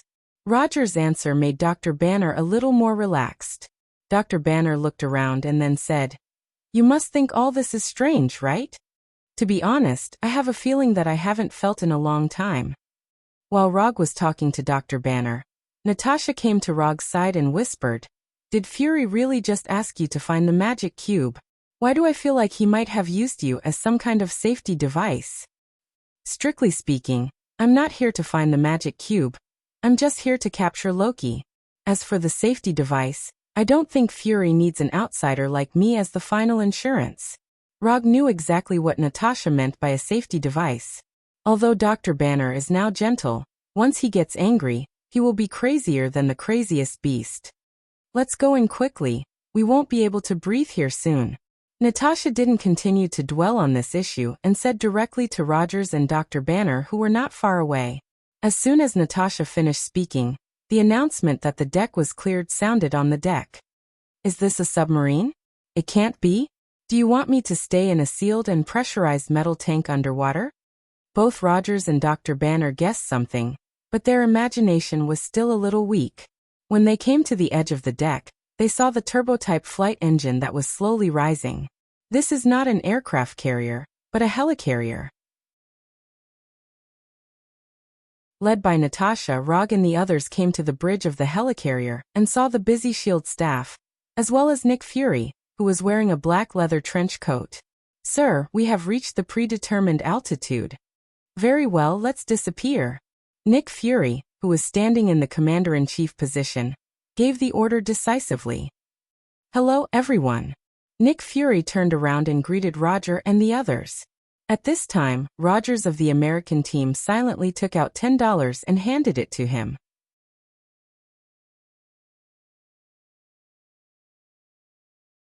Chapter 123. Seeing Rog handing $10 to Nick Fury, and Nick Fury was very happy to accept it. Rog suddenly thought of the $500 million that S.H.I.E.L.D. had sent last night. This is called noble character. This is called selfless dedication. No wonder Rogers can have the title of Captain America. This title is simply tailor-made for him. Not only did he not charge a penny for carrying out such a dangerous task, but he also took the initiative to pay for it. This kind of character, this kind of style, it seems that he can only be a vulgar person in the future. "Thank you for coming." After putting away the $10, Nick Fury deliberately looked at Rog with his remaining right eye, as if to say, "Look at him and then look at him." Rog chose to ignore Nick Fury's suggestive eyes. Then Nick Fury came to Dr. Banner and said slowly, "Doctor, thank you for coming. Thank you for not being rough." Dr. Banner answered calmly, and then continued, "How long do I have to stay here?" "We will let you go as soon as we get the magic cube, and you can go anywhere you want. So, how are you doing now?" Dr. Banner continued to ask, if he could. He was not very willing to stay here. In particular, Rog was also here. "We are scanning all the wireless readable cameras, mobile phones and laptops in the world. As long as they are connected to satellites, they are our eyes." Coulson answered the question for Nick Fury. "How many spectrometers can you mobilize if you want to narrow down the scope?" "As many as you want," Nick Fury said with great confidence. "Contact all the laboratories you can find and ask them to put the spectrometers on the roof and search for gamma rays. I will draft a tracking algorithm based on cluster recognition, so that at least a few areas can be ruled out." After entering his professional field, Dr. Banner immediately showed the qualities that his 7 doctorate degrees should have. What is professional? This is it. "Can you find me a place to work?" Dr. Banner continued. "Agent Romanoff, please take Dr. Banner to his laboratory." As a professional agent, Nick Fury naturally made all the necessary preparations and instructed Natasha. After Banner and Natasha left, Nick Fury came to Rog and said, "Are you really not considering joining the Avengers project? We need a professional like you." "What you need is not a professional, but a professional fighter. It's better for us to maintain our current relationship. You'll pay, and I'll do my best. Money and goods are even, and I won't cheat anyone." Rog rejected Nick Fury's invitation once again. This was not the first time that Nick Fury had extended an invitation, but every time, he had received the same answer. "If I remember correctly, your last evaluation of me was that I was reckless, often ignored the rules, and lacked sympathy for the weak. It's not a good habit to overturn your previous evaluation for a mere $500 million US. With the help of Dr. Banner, S.H.I.E.L.D. search work has improved significantly, but even so, they only found Loki's trace after nightfall. Suspected target found. Facial features match 67%. Weight. Cross-comparison shows 79% match. A S.H.I.E.L.D. staff member reported. "Where is he?" "Stuttgart, Germany, 28 Kunenstrasse." He didn't plan to hide. Loki, wearing a handsome suit, appeared on the surveillance screen. "Captain, it's up to you." Nick Fury glanced at Rogers next to him, and said with a serious face. At the same time, Rog in Natasha's room also received the order to set off. This Loki appeared at a really bad time. More than 10 minutes later, Rog and others appeared in a Quinjet that had already been prepared, and began to head to Loki's location. Not long after the Quinjet set off, Rog in uniform came to Rog and sat next to him. Glancing at Natasha, who was piloting the Quinjet, Rog turned to Rog and whispered, "I don't mean to offend you, but now is the time of action, and it's better to control some things. Wasting stamina is a big taboo on the battlefield. I can fight like this all day." Rog wanted to answer Rogers with this classic quote, but after seeing Rogers' serious expression, he dismissed the idea. The other party had good intentions. Although this did not affect him in any way, it was still a kind reminder from the other party. Proper relaxation is good for reducing the pressure before the battle. "Just kidding, thank you for reminding me. I will pay attention next time." Then it was a long and boring flight. At this time Loki, wearing a horned helmet and holding a scepter, was expressing his feelings to the ordinary people kneeling in the square. "You are born to be ruled by others, and you will always bow down to others." As soon as Loki finished speaking, an old man with very little hair stood up. "We will not bow down to people like you.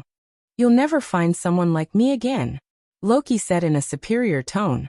Facing Loki, who showed superhuman strength, the old man was not afraid at all, and said firmly, "There are always lunatics like you.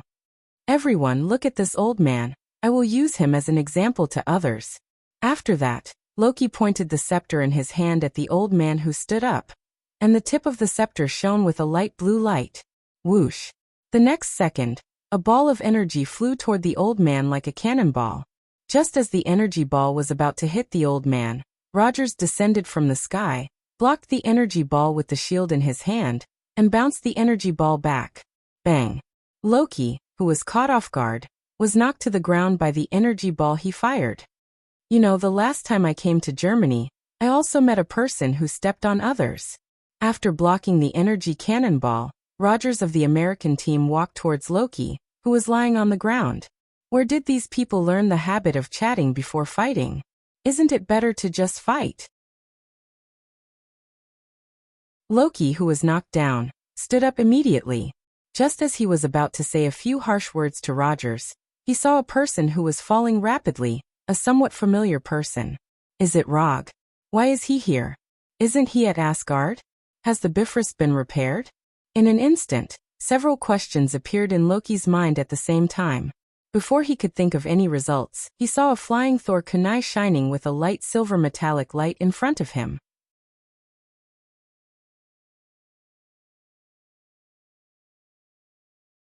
Chapter 124. Although Loki is not a professional melee player, it doesn't mean that he is not good at dodging. Not to mention the flying Thor kunai thrown by Rog, even if it's an arrow shot by Hawkeye, he can easily catch it. But now he obviously doesn't have the idea of catching the kunai with his bare hands. Rog is very dangerous, and the weapon he throws is also very dangerous. With this in mind, Loki slightly tilted his head and avoided the flying Thor kunai that flew directly toward his handsome face. That's it. After avoiding the attack of the flying Thor kunai, Loki's face showed a look of disdain.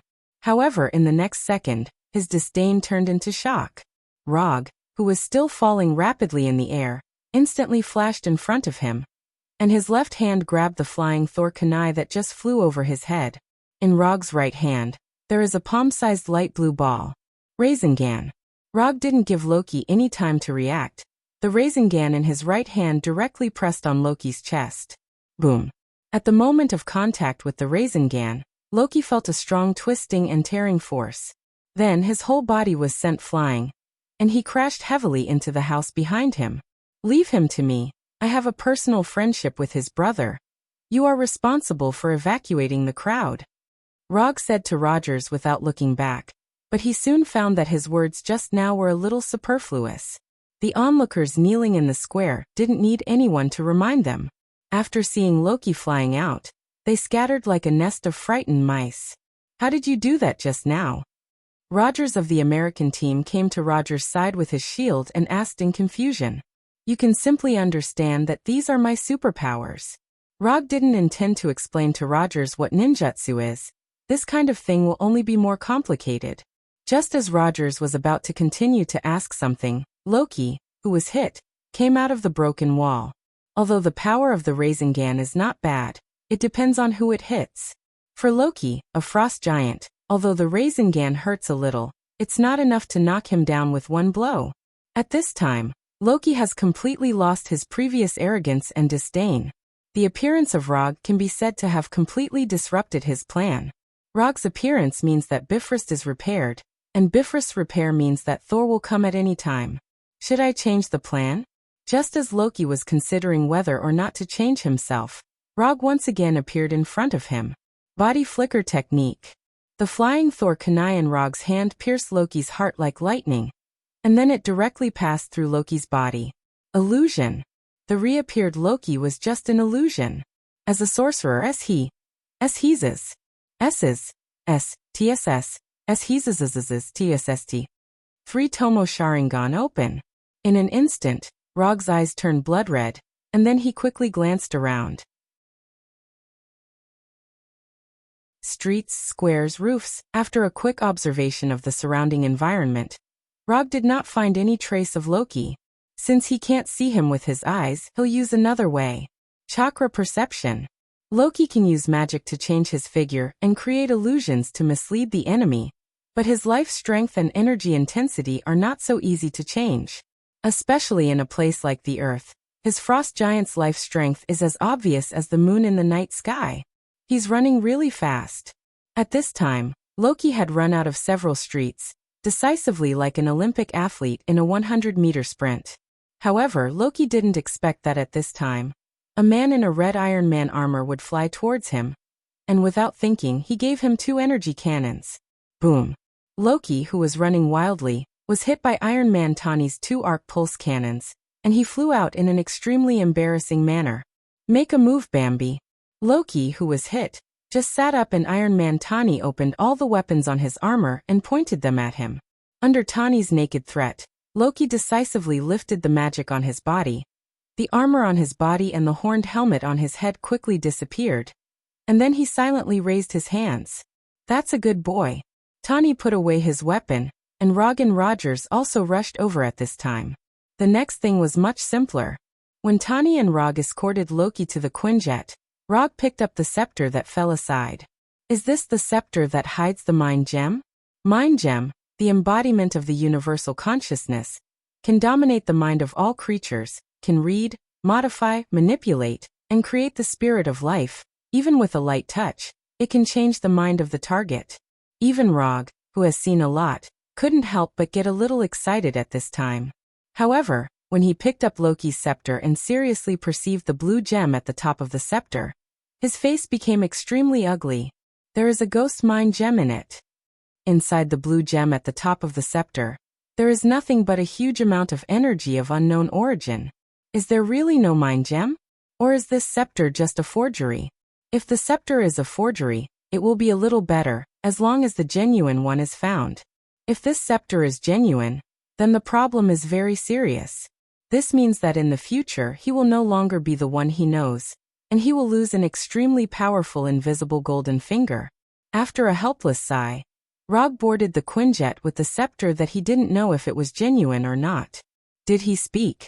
After knowing that Loki was successfully arrested, Nick immediately asked Natasha, who was piloting the Quinjet. He didn't say a word. Bring him back, we don't have much time. Nick Fury decisively ended the call. Rog and Tani of the American team said, I have a bad feeling. Why, isn't it good for a rock star to surrender? Tani replied with an indifferent face. Rog, what do you think? Rog ignored Tani and asked Rog's opinion. At this time, Rog didn't care why Loki surrendered. He just wanted to know if this scepter is genuine. It's okay, nothing special. Rog's answer was equally casual. With his skill, he shouldn't surrender so easily. Looking at the indifferent expressions of his 2 teammates, Rog's face became a little ugly. Just as Rog was about to say something, a few violent lightning flashed in the night sky. Loki, who didn't say a word, involuntarily turned his head and looked outside.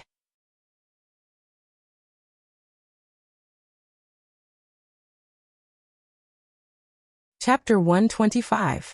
Loki's action immediately attracted the attention of Rogers from the American team. What's the matter, are you afraid of thunder? I don't like guys who follow lightning. Loki ignored Rogers' sarcasm and answered nervously. Thor really came. Although Loki had been mentally prepared when he saw Rog, he didn't know what to expect. But when Thor really appeared, he couldn't help but feel nervous. In just a few seconds, Saul, who was accompanied by lightning, landed directly on the Quinjet, causing the flying Quinjet to suddenly shake during the battle. A familiar guy is here. Unlike the nervous Loki and the confused Rogers and the others, Rog had a calm expression on his face at this time. When Rogers picked up his shield and Tani put on his helmet, Rog came directly in front of Loki and patted him on the shoulder.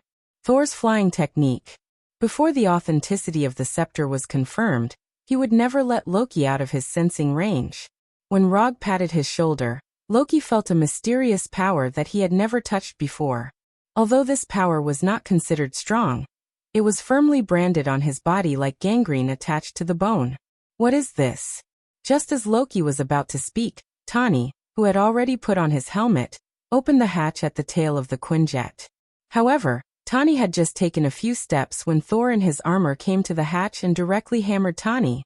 Without any suspense, Tani was sent flying, and at the same time, he knocked down Rogers, who was behind him. It was not until then that Thor realized that not only Loki was here, but Rog was also here. Long time no see. Rog took the initiative to greet him. Long time no see. Thor replied subconsciously, and then he remembered the real purpose of his trip. I still have some things to take care of. As soon as he finished speaking, Saul grabbed Loki and pinched his neck like he was pinching a cat's neck. Then he waved Mjolnir and flew out. Another troublemaker. Tani, who stood up, complained silently. Is he also from Asgard? Natasha had never seen Thor before, nor had she seen any information about Thor. He is Loki's brother, Thor from Asgard. As the person who was most familiar with Thor, Rog took the initiative to introduce Thor. Then is he on our side? Rogers of the American team immediately asked Roger. It doesn't matter whether he releases Loki or kills him. We can't find the Tesseract. Before Rog could answer, Tani spoke first, and then walked in the direction of the cabin door. Stark, we need a battle plan. Rogers said quickly. I have a plan, and that is to attack. Tani turned his head and replied to Rogers, and then flew out directly. Watching Tony leave on his own, the captain of the American team, Rogers, was displeased. He picked up a parachute. Captain, don't get involved in this mess. They are all legends, almost equivalent to gods.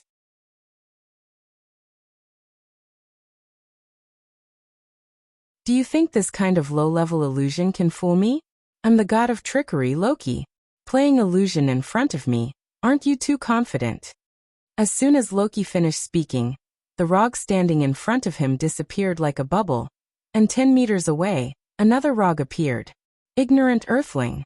Loki's face was full of disdain as he added, well, since illusion can't scare you, let's do it for real. As soon as his voice fell, Rog used the summoning technique to summon the Kusanagi sword. As a show of respect, before you die, I'll tell you the name of this move in advance. This move is called Kusanagi sword, Chidori blade. In Warnerheim, I once used this move to kill a 5-meter-tall Kronan warrior. When Rog introduced the Chidori blade, Loki felt a strong murderous intent from him. This guy is serious. Farewell, Loki. Before Loki could speak, Rog once again appeared in front of him, and the Kusanagi sword wrapped in lightning directly pierced his throat.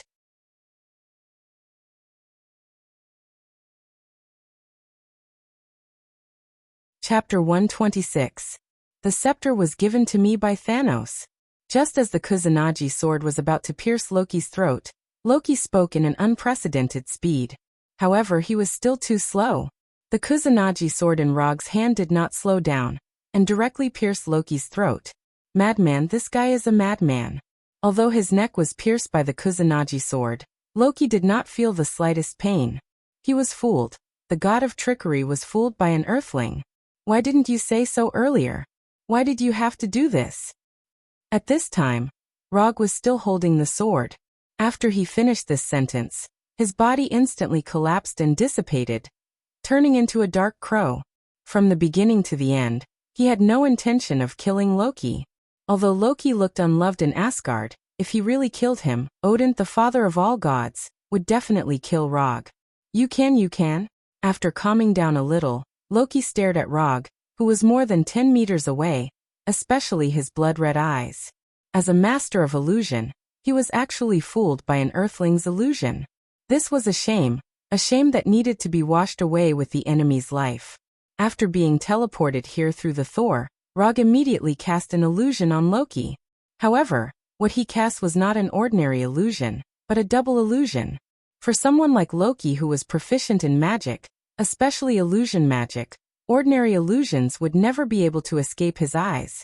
Therefore, Rog deliberately gave Loki a small opportunity to show off, and let him perceive the existence of the first illusion. As he had expected, Loki easily discovered the existence of the first illusion. However, Loki did not expect that the first illusion was only a part of the second illusion. Loki thought that he had seen through Rog's illusion, but in fact he had always been under the influence of the second illusion. With Loki's strength, if he was just a little bit more cautious and serious, he would have a great chance of discovering the existence of a second illusion. Unfortunately, he was too confident. He was confident that he had seen through Rog's illusion. Loki thought that he was on the second floor and Rog was only on the first floor, but the real situation was that Loki was on the second floor and Rog was on the fifth floor. Thanos asked you to conquer the earth, but as a result, he is not even willing to give you a better weapon. It seems that you are not very important in his heart. Although Loki's scepter was a good magic weapon, it could only be considered good. Not to mention the hammer of Thor, Even Rog's enchanted fan that had been enchanted by Odin was several levels higher than this thing. At the very least, his round fan could still respond to its owner's summons and had the ability to fly. You know. What do you know, Thanos doesn't want the Earth. But, speaking of this, Loki finally reacted. Why do I have to explain to him? He is not my companion. Not knowing if it was because of shyness or other reasons, Loki snorted proudly and then ignored Rog. At this time, Tani and Thor were still fighting in the forest below, but they soon ushered in another game partner. Rogers of the American team finally rushed over and attacked Tani and Thor with the shield in his hand at the same time. The appearance of Rogers made the battle between Tani and Thor temporarily stop. Then not long after, Thor waved Thor's hammer and smashed it on Rogers' shield. Boom! A dazzling and powerful explosion sounded, and the surrounding trees were instantly broken, and a very obvious circular gap appeared in the forest. After the explosion, Thor, Rogers, and others finally calmed down and put an end to this meaningless battle. More than half an hour later, the group returned to the helicarrier, and Loki was escorted by a team of heavily armed shield soldiers to his VIP presidential suite. As he passed by Dr. Banner's laboratory, Loki turned to look at Dr. Banner and showed an ambiguous smile. Let's be clear, if you try to escape, even if you just scratch the glass, you will fall to a height of 9,000 meters with this cage. Understand? Nick Fury demonstrated his VIP exclusive service to Loki. This cage is really good. I guess it wasn't made for me? Even at a time like this, Loki still looked indifferent. It was built for something more powerful than you. Nick Fury answered Loki's question. I've heard of it. After that, Loki turned his head and glanced at the surveillance camera next to him. It's obviously a stupid beast, but you still pretend to be an ordinary person. How panicked are you to think of such a monster as a rescue? Loki's ridicule was clearly transmitted to a conference room in the helicarrier. Nick Fury is not the only one who is paying attention to Loki. Panicked? You threatened me by saying that you would go to war with my world. You stole the power that you couldn't control. You took pleasure in killing. It was you who forced me to do this. Nick Fury didn't take Loki's ridicule to heart and said righteously, if you don't know his identity, you will definitely think that he is a good person after hearing his words. Although Rog is also in the conference room, his attention is not on the conversation between Nick Fury and Loki, but looking at the system's commission page with a puzzled face. Commission content. Capture Loki and hand him over to S.H.I.E.L.D. Commission status. Incomplete. Commission reward 200 ninja coins. Loki has been successfully captured and handed over to S.H.I.E.L.D., but the system still hasn't judged that the commission has been completed. The 3 words incomplete are still so dazzling. Judging from the content of the commission, it is definitely in the state of being completed. But the problem is that the system doesn't seem to recognize this. What the hell is going on here? Rog read the commission content over and over several times, but he still has no clue. Just as he was thinking about whether there would be any hidden conditions in this commission, Captain Rogers suddenly asked Thor. Loki is stalling for time. Thor, what is he planning? He has an army of Chitauri, and no one knows his origin. He intends to lead this army to invade the Earth. The Chitauri will help Loki conquer the Earth, and in return, Loki will give them the magic cube. Saul told him everything he knew about the current situation. An army, or an army from outer space. Roger's tone became serious. However, when she heard the word outer space, Natasha, who was sitting opposite Rog, silently looked back at Rog.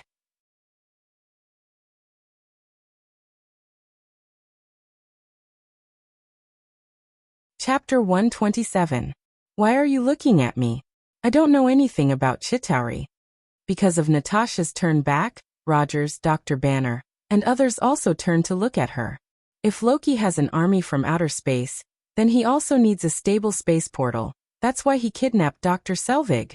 Since meeting Rog on the helicarrier, Dr. Banner has deliberately avoided dealing with Rog, so he pulled the topic back to the main topic. Selvig. Thor suddenly asked. He's a PhD in astrophysics. Dr. Banner explained. He's my friend. I don't know what method Loki used to control him, and one of our agents. Natasha added in her mind. I want to know why Loki surrendered so easily. He can't command the army if he's locked up here. Rogers always felt that something was wrong with Loki's choice to surrender so easily. On the Quinjet, he asked Rog and Tani about it, but they obviously didn't care about it. I don't think we should focus on Loki. This guy is a madman. You can see it at a glance. Dr. Banner expressed his opinion. Until now, he felt that Loki's meaningful smile was a bit scary. Pay attention to what you say. No matter how rude and unreasonable Loki is, he is still Asgard. He is my brother. After hearing Dr. Banner's evaluation of Loki, Thor couldn't help but defend Loki. He killed 80 people in 2 days. Natasha added silently again. He was adopted. Thor immediately explained. Rog did not participate in the discussion between them. His mind was now full of why the commission was not completed, and why there was no Mind Stone in the scepter given by Thanos. How about throwing Loki out and then catching him back? A crazy idea began to take shape in his mind. Just as he was considering the feasibility of this plan, Tani and Coulson came to the bridge and said to Dr. Banner at the same time, Iridium can be used as a stabilizer to prevent the portal from collapsing on itself, just like S.H.I.E.L.D.'s previous one. Big guy, don't hold a grudge. Your 2 hammers are very powerful. When he passed by Thor, Tani patted Thor's muscular shoulder and continued to walk towards the Commander-in-Chief's position on the bridge. Iridium allows Loki to expand the portal as he pleases and maintain it for a very long time. Tani spoke as he walked, and soon arrived at Nick Fury's commanding position. He then continued, raise the mizzen mast and turn the topsail. When the staff on the bridge turned to look at Tani, he suddenly pointed at one of them and said, that person is playing with a bee. He thinks that others can't see it, but I can see it. Tani's jesting instantly swept away the depressing atmosphere in the bridge. How can Fury see the screens on both sides? Tani tried to block his left eye with his hand, and then asked Agent Hill behind him. Turn around. Agent Barton can easily get other raw materials. He only lacks one main component, which is energy. Some kind of high-density energy is used to activate the magic cube. After a few random clicks on the screen, Tani said casually, and then when he turned around, he installed a small device that looked like a nut on the pillar under the screen. When did you study thermonuclear astrophysics so much? Agent Hill asked. After hearing Agent Hill's words, Rog sighed helplessly. You shouldn't have asked this question. It will make everyone present look like they haven't graduated from elementary school. Last night, the dataset, Dr. Segwell's notes, and some papers on extraction theory. Didn't you do your homework in advance? Thor said in a slightly exaggerated tone. Does Loki need any specific energy? Roger ignored Tani's exaggerated expression and asked silently. He has to heat the magic cube to more than 100 million degrees to surpass the Coulomb barrier. Dr. Banner answered immediately. Unless Sylvik has already figured out a way to stabilize the quantum tunneling effect. Tani added while walking towards Dr. Banner. If he really figures it out, he can use any reactor to complete heavy ion beam fusion. Dr. Banner continued. Finally, there is someone who can speak. What do you mean by that? Roger complained. Compared with Tani and Dr. Banner, everyone present is an elementary school student who hasn't graduated yet. It's nice to meet you, Dr. Banner. Your research in the field of anti-electron collision is really unparalleled. And I think it's great that you turned into Hulk when you lost control. Dr. Banner was quite happy with the first half of Tani's sentence, but the second half. You flatter me. Dr. Banner replied with a little helplessness. Dr. Banner's purpose this time is only to track the magic cube. I hope you can find it with him. Nick Fury returned to the bridge and interrupted Tani's crazy idea in time. When Tani and Dr. Banner went to the laboratory, Thor came to Rog and asked Rog, "Why are you here?" "I received a commission from someone else, so I came," Rog replied casually. Loki may have done something wrong, but no matter what, he's still an Asgardian. He's still my brother, so I hope you can help me bring him back. The purpose of Thor's trip is to retrieve the magic cube and bring Loki back to Asgard. But if Rog stops him, then he feels that it will be difficult for him to take Loki away. So he needs to confirm Rog's attitude in advance, lest things go in the worst direction. No problem. But only after I complete the commission, and I happen to have something I need your help with. The commission Rog said is, of course, not the commission of S.H.I.E.L.D. If it was the commission of S.H.I.E.L.D., it would have been completed from the moment Loki boarded the helicarrier. What he is talking about now is the commission of the system. He will not let anyone take Loki away until the status of the system's commission becomes completed. That's 200 ninja coins. And he has never had the habit of giving up commissions. What's the matter? As long as Rog doesn't stop him from taking Loki away, everything else is fine. It doesn't matter if it's earlier or later. I want to know the whereabouts of the Spirit Stone. As soon as Rog finished speaking, Thor's face became a little ugly. Thor knows exactly what the Spirit Stone is, but he didn't expect that Rog would want to know the whereabouts of the Spirit Stone. And with his understanding of Rog, if Rog wants to know the whereabouts of something, it often means that he is determined to get that thing.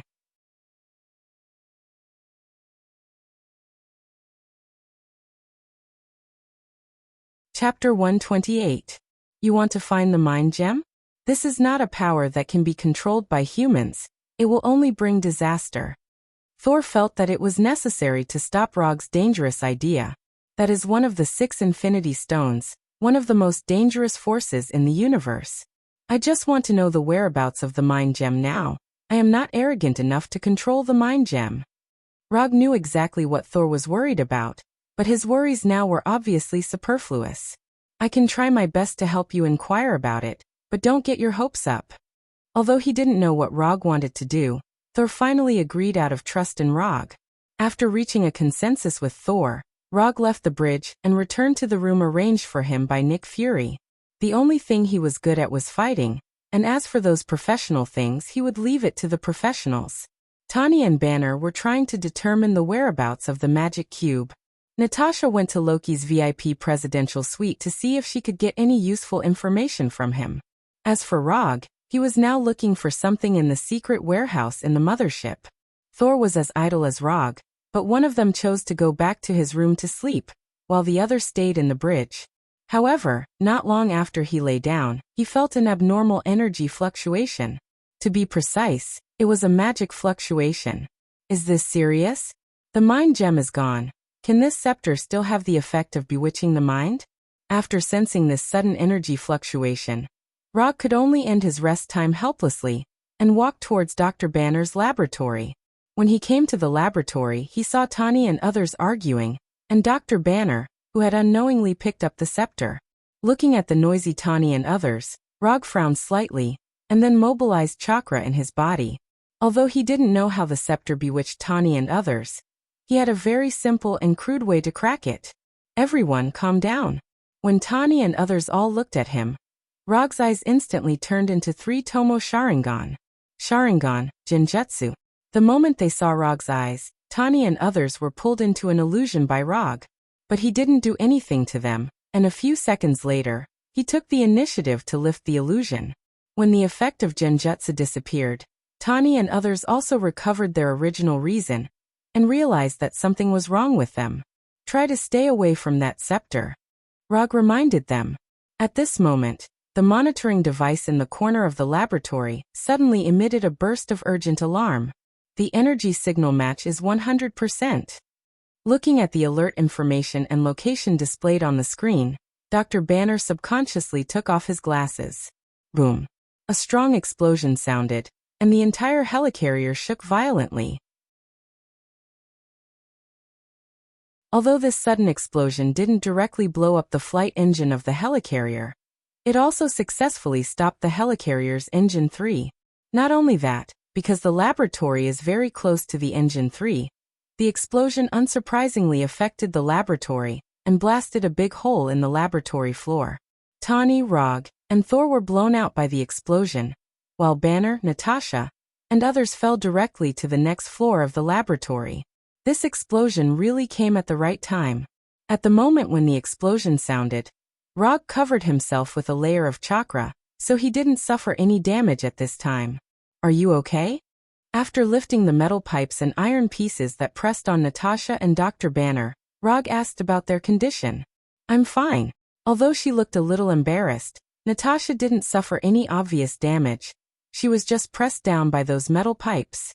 Compared to Natasha, Dr. Banner was a lot unluckier. Not only did he suffer more damage, but what's more troublesome is that he can't control his emotions now. You leave here first, I'll take care of Banner. Dr. Banner's skin began to rapidly turn green. His body size skyrocketed, and the clothes on his body were directly stretched into rags by his skyrocketing body. Looking at Dr. Banner, who was transforming, Natasha didn't hesitate and immediately left. Rog didn't stop Banner's transformation. And for him, even if Banner transformed into Hulk, the result wouldn't change at all. Ouch! After a painful howl, Dr. Banner disappeared completely and was replaced by the muscular and strong Hulk. I didn't expect us to meet again in this situation. Rog silently looked at Hulk, who had completely lost his mind in front of him, and sighed helplessly. If he could, he would like to meet the Hulk who could communicate with him. When Rog looked at Hulk, Hulk also noticed the little guy in front of him. Although Hulk has completely lost his mind now, when he saw Rog he seemed to remember something. Then in the next second, Hulk rushed towards Rog. Odama Rasengan. When Hulk rushed in front of him, Rog didn't hesitate and directly condensed the Odama Rasengan in his right hand. Boom! The Odama Rasengan and Hulk's right fist collided fiercely, and a strong explosion sounded. Hulk smashed Rog's Odama Rasengan, but Hulk himself was also blown out by the Odama Rasengan. It wasn't until he crashed through several layers of walls that Hulk finally stopped. Big guy, calm down, I don't want to hit you with the wooden man anymore. Before Hulk, who was knocked out, stood up, Rog used the body flicker technique to appear in front of him. For Rog's persuasion, Hulk gave his own answer. Hulk leaped up and pounced toward Rog like a ferocious tiger pouncing on its prey. Why don't you listen to my advice? With just a body flicker technique, Rog avoided Hulk's attack. After avoiding Hulk's attack, Rog extended his right hand towards Hulk. Mokutan Great Forest Technique. 5 wooden vines gushed out from Rog's right hand and pounced on Hulk like 5 pythons. Then they bound Hulk tightly. Although the Great Forest Technique doesn't have the effect of absorbing the physical strength and energy of the target like the Wood Dragon Technique, the Great Forest Technique's binding effect is better and more flexible than the Wood Dragon Technique. In just a moment, Hulk was tightly wrapped by the wooden vines, like an oversized green dumpling. Big guy, I'll say it for the last time, calm down.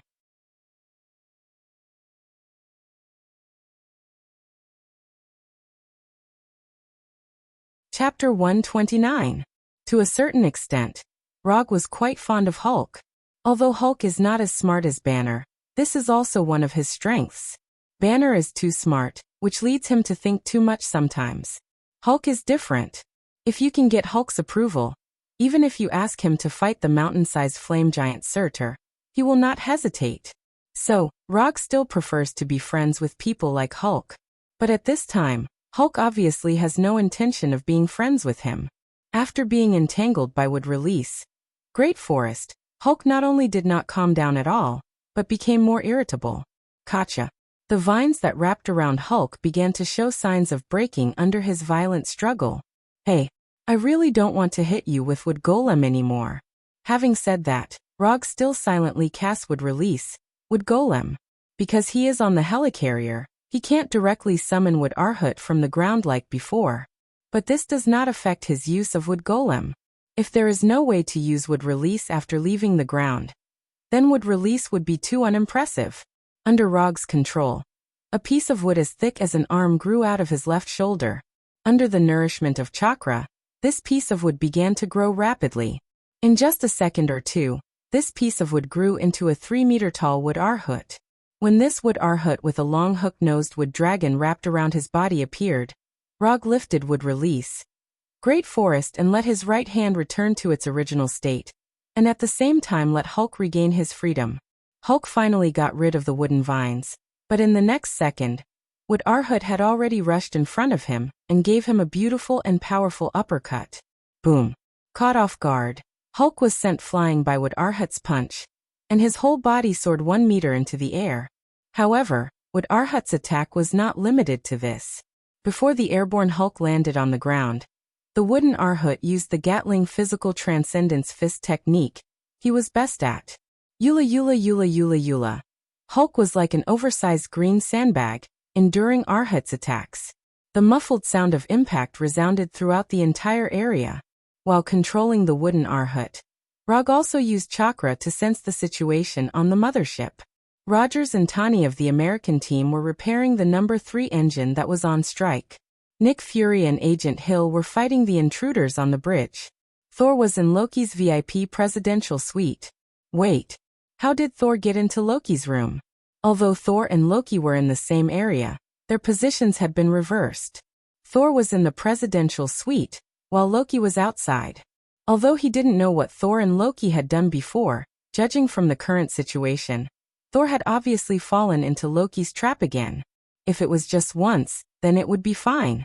But in Thor's situation, it was obvious that he had fallen into the same trap again and again. He didn't know if Loki had any hidden passive skills that caused Thor to involuntarily lower his IQ every time he saw him. After a helpless sigh, Rog turned his attention to Natasha. At this time, Natasha wasn't idle either. She was now fighting with Hawkeye Barton. Although Barton didn't have any superpowers, and was an archer who was good at long-range attacks. But this didn't mean that he wasn't good at close combat. How could someone who could become a top agent not be good at close combat? After confirming the situation on the mothership, Rog turned his attention back to Hulk. Because he lost his mind, Hulk didn't attack Rog. Instead, he vented all his anger on Arhut. Bang bang bang bang bang. Looking at Hulk and Arhut, who were passionately fighting each other like two barbarians, Rog stretched out his right hand again. With Hulk's physical strength, this level of fighting wouldn't be a problem even if it lasted for a day. But Rog didn't intend to waste so much time on Hulk. Would release, would dragon technique, would grew out of Rog's right hand again.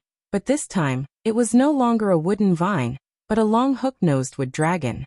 When this long hook-nosed wood dragon first appeared, it was only as thick as Rog's arm. But as its body lengthened, the long hook-nosed wood dragon's body also grew rapidly. When the wood dragon came in front of Hulk, the wood dragon's body had soared to 30 or 40 centimeters thick. Hulk, who was attracted by Arhut, didn't notice the arrival of the wood dragon, and in his current state of insanity, even if he found the wood dragon, he might not necessarily avoid it. Without any suspense, the long hook-nosed wood dragon wrapped tightly around Hulk like a python, and then began to absorb Hulk's physical strength. At the same time, Arhut didn't stop his attack. Hulk's body had been entangled by the wood dragon, so the target of Arhut's attack became Hulk's big green head. Bang bang bang bang. After controlling Arhut to hit Hulk's head a few times, Rog lifted the wood puppet technique.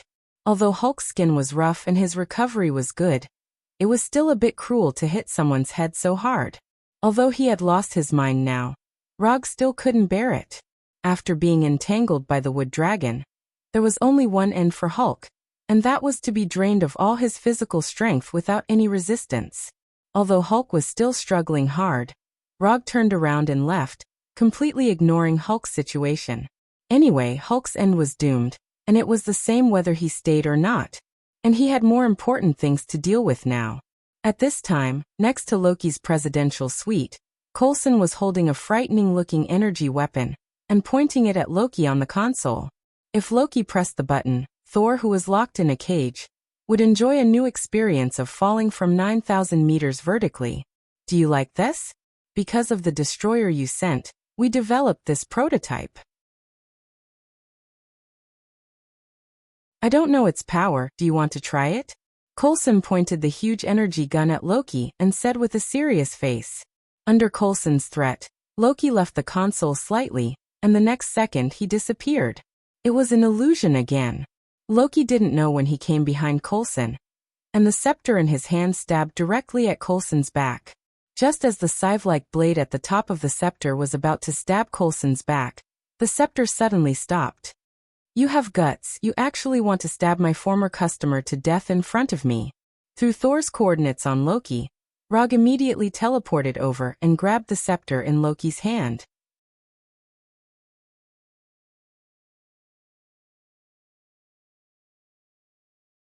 Chapter 130. It wasn't until this time that Coulson discovered that Loki had appeared behind him and almost stabbed him. Just a little bit more and he would have reported to death. Thinking of this, Coulson couldn't help but break out in a cold sweat. Loki didn't expect that Rog would come over at this time. According to the plan, Rog should have been stopping Hulk, who had lost his mind at this time. Hulk was taken care of so quickly? This is not scientific. Loki is not a person who acts blindly like Thor. Since he chose to surrender, he naturally made full preparations and plans. But now Hulk, the most important person in the plan, did not play a role as expected. Hulk did not destroy S.H.I.E.L.D.'s helicarrier as planned, nor did he contain the actions of Rog and others, nor did he directly destroy S.H.I.E.L.D.'s recovery team from the inside. If I said that this was just a joke, would you believe it? Loki pulled back his scepter, and after finding that the scepter did not move, he took the initiative to let go of his right hand holding the scepter and silently stepped back a few steps. Do you think I would believe it? After throwing the scepter to Coulson, Rog walked slowly towards Loki. If he hadn't arrived in time with the flying thunder god, Coulson would have been lying on the ground bleeding. Wait, maybe we can discuss it. If you help me conquer the earth, I can give you half of the earth and make you a Real king. How about it? Although Loki hasn't really fought with Rog, he knows very well that once they fight, the loser will definitely be himself. Since he can't beat him, it's reasonable to take a step back. Half of the earth. This is definitely a very tempting bargaining chip. Not interested. Rog refused Loki's proposal without even thinking about it. What a joke. If the earth was so easy to conquer, this would not be the earth. Loki doesn't know how many terrifying existences are hidden on this seemingly inconspicuous earth. Not to mention that he only has a Chitauri army on hand. Even if Thanos led the entire army, it would be impossible to conquer the earth. Really, that's a pity. Although he didn't expect Rog to agree to his proposal directly from the beginning, Loki still felt sorry after hearing Rog's unhesitant refusal. Why is there no one with Rog's strength on his side? If Rog is willing to stand on his side, then everything will be much simpler. However, there are not so many ifs in this world.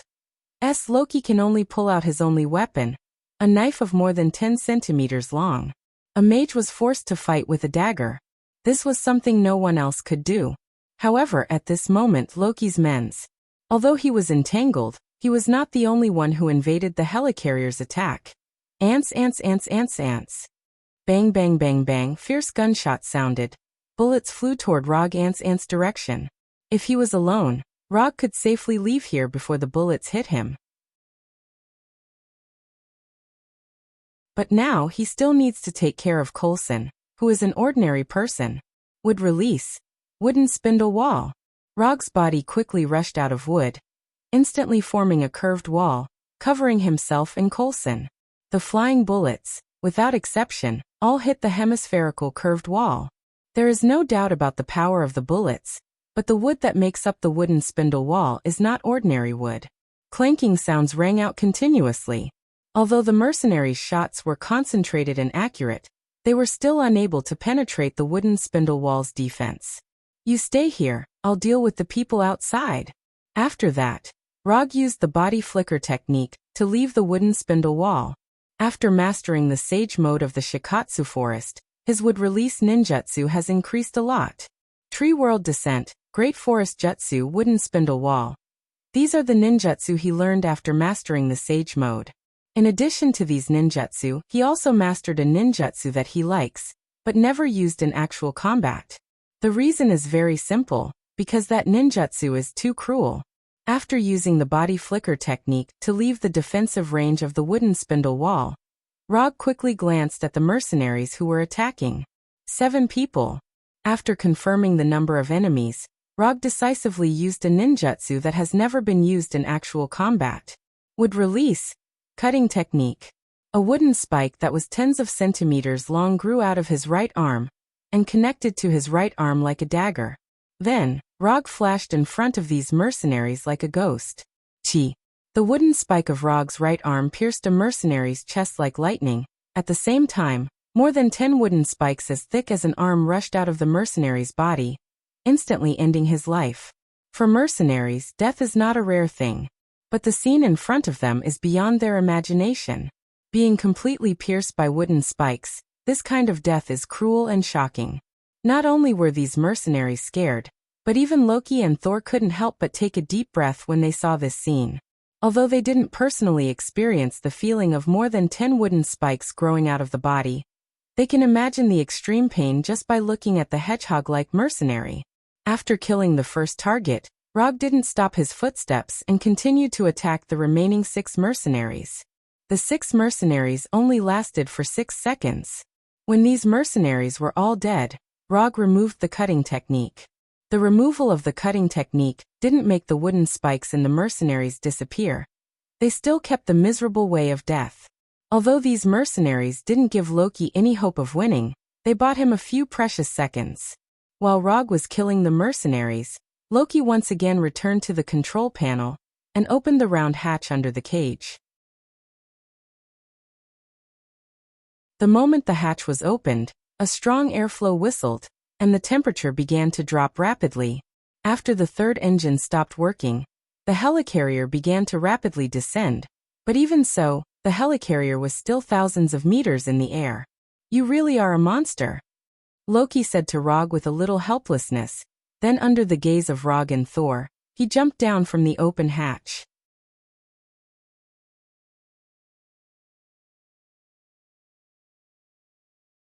Chapter 131. Is this guy addicted to jumping? Last time he jumped to the Bifrost, this time he jumped to the helicarrier. It has to be said that Loki's move was very decisive and surprising. Looking at Loki, who was falling rapidly and getting smaller and smaller, Rog used chakra perception for a few seconds, then came to the console and closed the hatch directly. After being teleported in front of Rog twice in a row, even if Loki's reaction was slow, he realized that something was wrong. Although he couldn't directly erase the flying Thor technique on his body, it wasn't difficult to interfere with the space coordinates transmitted by the flying Thor technique. If he was given enough time, he could even directly create a small space barrier to completely isolate the flying Thor technique. Loki finally showed a little of his sorcerer nature, putting an end to the possibility of Rog's teleportation again. Not long after Loki jumped off the ship, the other intruders on the helicarrier were also eliminated by S.H.I.E.L.D. one by one, and the helicarrier regained its calm again. There are some things that if you don't hurry up, you may never have another chance in the future. Go ask Rogers for an autograph. Coulson is a loyal fan of Rogers, and for this reason he spent several years collecting a set of out-of-print Team America cards. In the eyes of others, it is very naive for a man in his 40s or 50s to collect this kind of hero card. But in Rog's view, this is not naive, this is a man's original intention and a dream worthy of respect. "Thank you."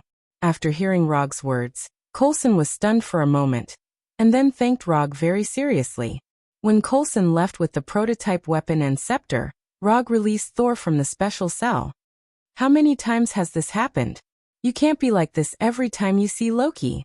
Rog was helpless about Thor's constant falling for Loki's tricks. "He's my brother," Thor replied silently. Half an hour later, Rog and Thor returned to the bridge. Except for Dr. Banner, who didn't appear because he was in a coma, everyone else was present. Even Hawkeye Barton, who had just regained his self-consciousness, was present. Loki managed to escape, but the Tesseract is still missing. The mothership's engine is damaged. Communication is cut off. 28 agents were killed, 15 maintenance personnel were killed, and many parts of the mothership were damaged. Nick Fury's face was as pale as his skin. "We are indeed using the Rubik's Cube to develop weapons, but I'm not placing all my hopes on this because I have an even bolder plan. I have an idea, the Avenger plan. Both Stark and Rog know about it.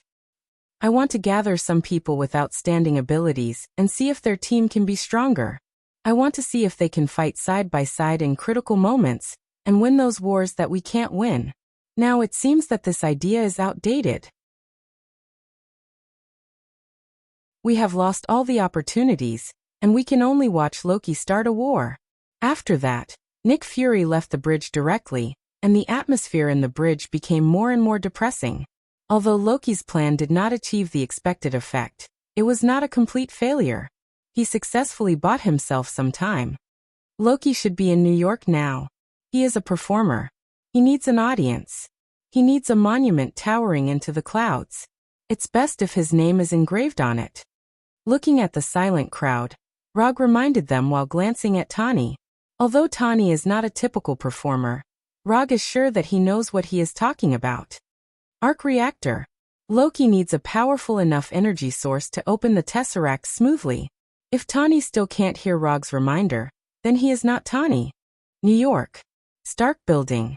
Although Loki may also start the Tesseract in other places, as far as the current situation is concerned, Stark Building is still Loki's first choice. Tani, repair the battle suit as soon as possible. The others will set off with me in the Quinjet and bring Dr. Banner. We need his power. Rogers instinctively began to arrange tasks, and then he saw the eyes looking at him one by one. I have a more convenient way. If you don't mind, I can take you there. Although the flying speed of the Quinjet is not slow, compared to the flying Thor, the Quinjet is nothing. More than 10 minutes later, the prepared people came to the hangar. At Rog's gesture, Rogers and others held the hands of the people next to them, and then looked at Rog with a puzzled look. Don't blink, this kind of experience is not common. After grabbing Tani's shoulder, Rog reminded him one last time, and then began to sense the flying Thor in New York. After locking on to one of the flying Thor, he decisively used the flying Thor. In just an instant, their figures disappeared from the hangar. The next second, they were teleported to the roof of a building near Stark Building.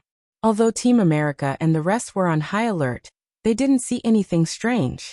The only thing they felt was that they experienced an extremely brief moment of weightlessness in an instant, and then they were teleported to New York. The trip is over. I hope everyone enjoyed this trip. Before Rog could finish speaking, a blue-white energy beam shot straight into the sky from the roof of Stark Building. When this energy beam flew to an altitude of thousands of meters, a huge circular portal appeared in the blue sky, and Chitauri warriors flew out like locusts. The war has begun. After seeing the scene in front of them, the same thought appeared in everyone's mind. When the Chitauri appeared, Tani and Thor flew towards Stark Building immediately. Tani wanted to return to the building to change his battle suit, and Thor wanted to defeat Loki as soon as possible. When the only two flying units left, Rog summoned the Kusanagi sword and the Thunder Fan, and then threw the fan out with force. Rog and others were still wondering why Rog threw the weapon out, and then they saw a scene that did not conform to the laws of physics at all. The fan that Log had thrown out didn't fall to the ground as they had expected. Instead, it drew a beautiful arc in the air and flew back to Log. The Thunder Fan was endowed by Odin with the same flying ability as Thor's hammer. As long as Odin was alive, this enchantment effect would not disappear. Rog didn't like Thor's flying method of being carried by Thor's hammer, so he adopted another flying method. Flying with the fan.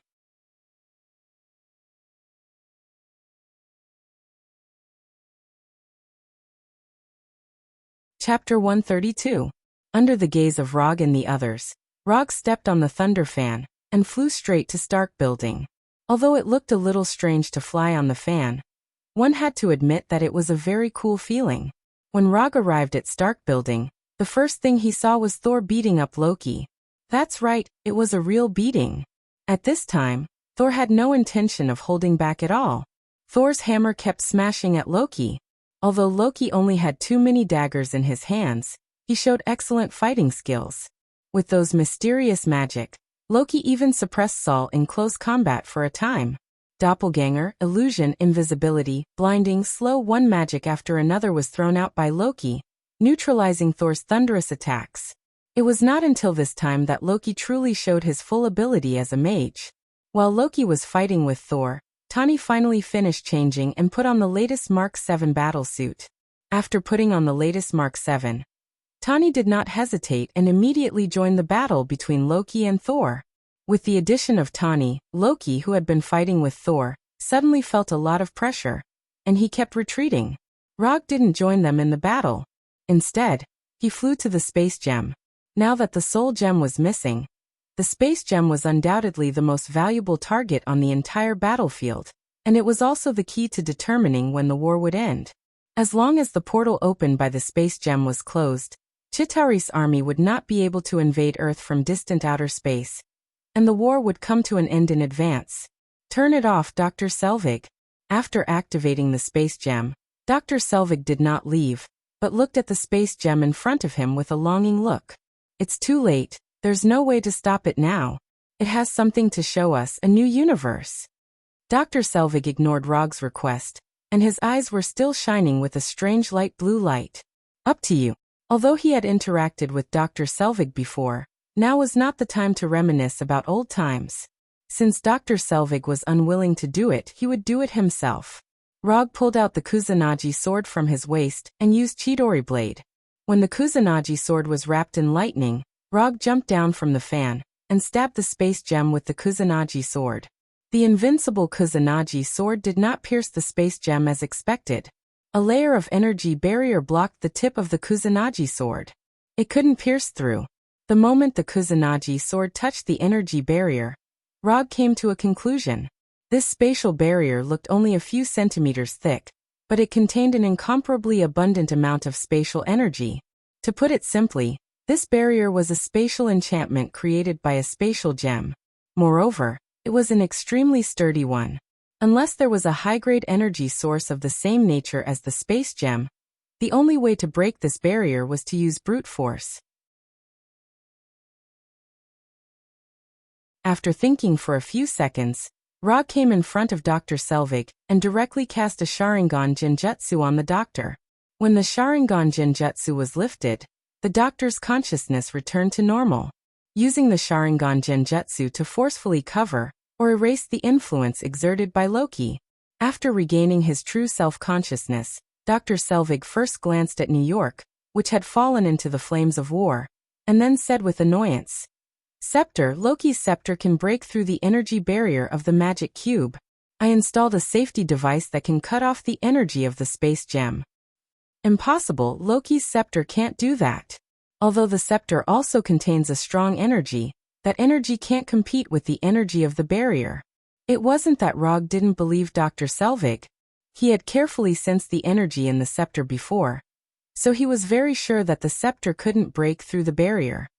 You should be talking about one of Loki's scepters. He has 2 scepters. 2 scepters? Rog found that he had overlooked something. The last time he used Genjutsu to get information from Loki that the scepter came from Thanos. Judging from Loki's performance at that time, this information was true. It was true that the scepter came from Thanos, but Thanos didn't give him 1 scepter, but 2. Habitual thinking is not good. He always thought that there was only 1 scepter, so he only considered whether the scepter was real, and whether it was forged by Loki. So he didn't think that Thanos might have given him more than 1 scepter. If he could travel to this world, then it's not impossible for Thanos to give Loki 2 scepters. Thinking of this, he sighed helplessly, and then looked at Loki, who was fighting 2 people. This is not a game nor a movie. There is no so-called fixed plot here. Even if there is some kind of fate here, it can be changed. Doctor, you stay here. If someone comes with a scepter, you tell him how to close it. After that, Rog joined the team attacking Loki. Although Loki used all his skills and threw out magic as if it was free, he still inevitably fell into a situation where he could be defeated at any time. Especially when Rog also joined the battle, the situation became even worse. Although the battle was getting more and more difficult, it has to be said that Loki's performance at this time was perfect. In this extremely unfavorable situation, he not only did not lose quickly, but also took advantage of Rog and others' lack of experience in fighting together to make several threatening counterattacks. You are indeed very strong, but I, Loki, am not an ant that can be pinched by you. As soon as his voice fell, Loki crazily burned the magic in his body, and an amazing momentum gushed out of his body in an instant. Loki began to play with his life. Blinding, slowing, paralyzing, weakening, energy storm, mind erosion, magic missile, flame, lightning, ice storm, one magic after another was instantaneously released. At this moment, Loki proved with practical actions what a magic cannon was. In the face of Loki's crazy output, Rog and the other 2 had to choose to retreat for the time being. Mages never admit defeat when it comes to output. It turned out that no one who could make a name for himself in Asgard was weak. Although the god of trickery sounded a bit wretched, when he really played with his life, even a weak god could show an unparalleled tyrannical posture. Loki's crazy output directly destroyed the top floor of Stark building, and even the energy beam emitted by the space gem trembled violently in the chaotic and violent magic storm.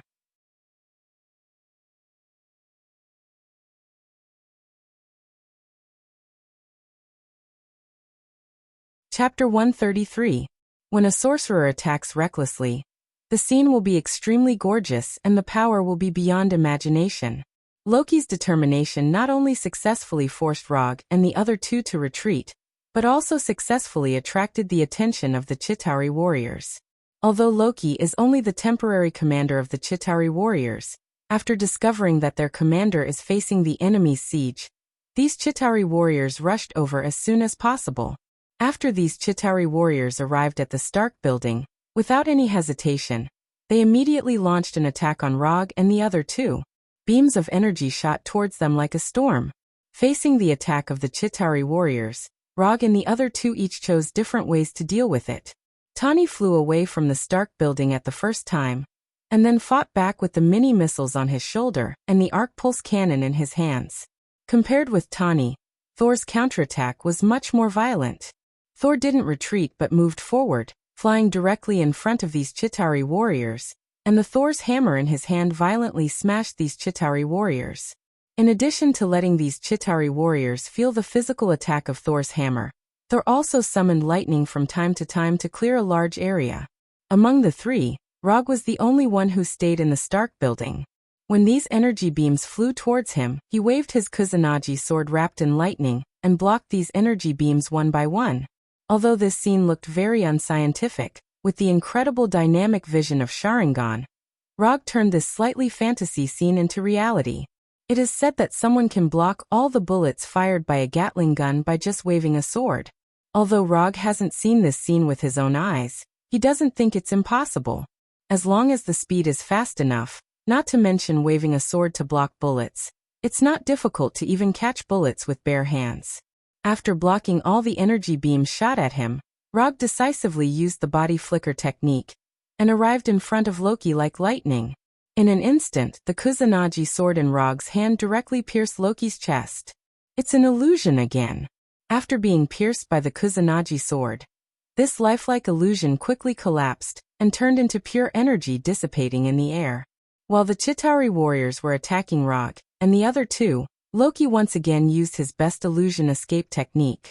Because of Loki's departure, the number of Chitauri warriors attacking Rog and the other two decreased. It didn't take long for these Chitauri warriors to be completely wiped out by Rog and the other two. Don't worry about Loki, we have a new playmate now. Tani pointed to the portal above. A leviathan flew from the portal. Let's clean these Chitauri warriors first. Thor looked at the leviathan behemoth and flew towards the leviathan. And the leviathan behemoth was not only a large war weapon of the Zetarii, but it was also a troop carrier for the Zetarii. When the leviathan behemoth flew over the buildings in New York, one by one, the Chitauri warriors ejected from it. After Thor left, Rog used psychic technique to summon the white three-tomo mask that he hadn't worn for a long time. Why? Are you worried that these Chitauri warriors will see your face? Tani, who was hovering in the air, asked puzzledly. No, I just don't want to be famous. After putting on the mask, Rog stepped on the round fan and flew towards the leviathan behemoth. The battle in New York made the whole world aware of the existence of the Avengers. However, Rog didn't want the ordinary people to know what he looked like. Superhero or something, let Tani and the others do it. When Rog stepped on the round fan and flew near the leviathan behemoth was punched in the head by Hulk, and its whole body fell forward under the influence of inertia. One punch, one leviathan behemoth. Hulk announced his appearance in his own overbearing way. Just as the leviathan behemoth was about to fall, Tani fired a small missile at the leviathan behemoth. Boom. Stark's products must be the best. Although the small missile launched by Tani was only the size of an arm, the power of the explosion was beyond imagination. The flesh and blood of the astonishingly large Leviathan instantly splattered everywhere, and its entire body was blasted into several pieces. When the flames of the explosion dissipated, Tani deliberately turned his head to look at Rog. He seemed to be saying, "Did you see that? This is the power of technology." "Give the order, Captain."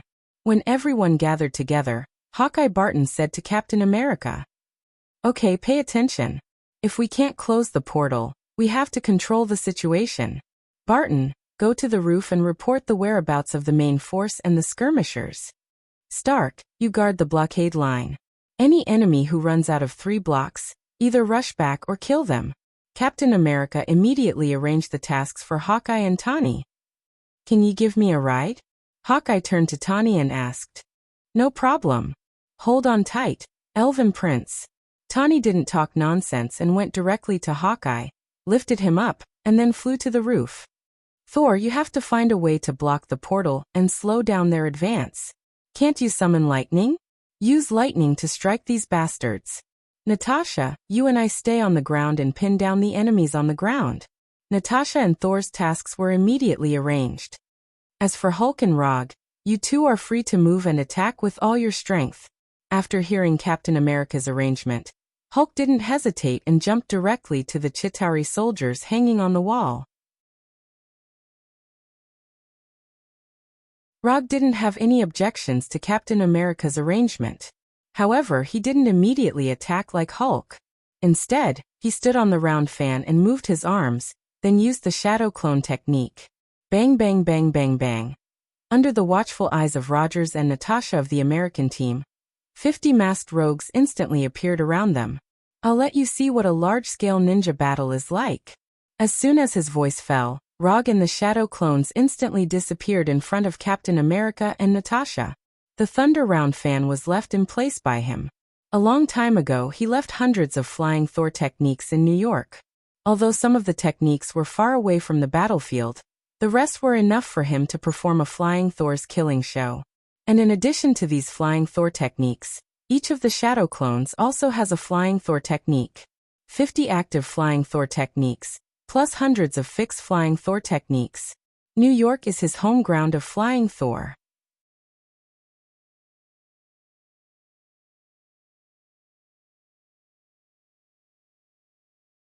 Chapter 134. The killing has begun. No one could see clearly how Rog did it. When he disappeared with the Shadow clone, the Chitauri warriors lost their lives one by one as if they had ushered in an invisible death. Whether it was on the ground or in the sky, as long as the Chitauri warriors appeared in people's sight, they were all greeted by their elusive and extremely efficient attacks. Flash, attack, death, disappearance, throat, heart, head, chest. Every time Rog and the Shadow clone appeared, they would take the life of at least one Chitauri warrior. Every time they appeared, they would only appear for less than a second.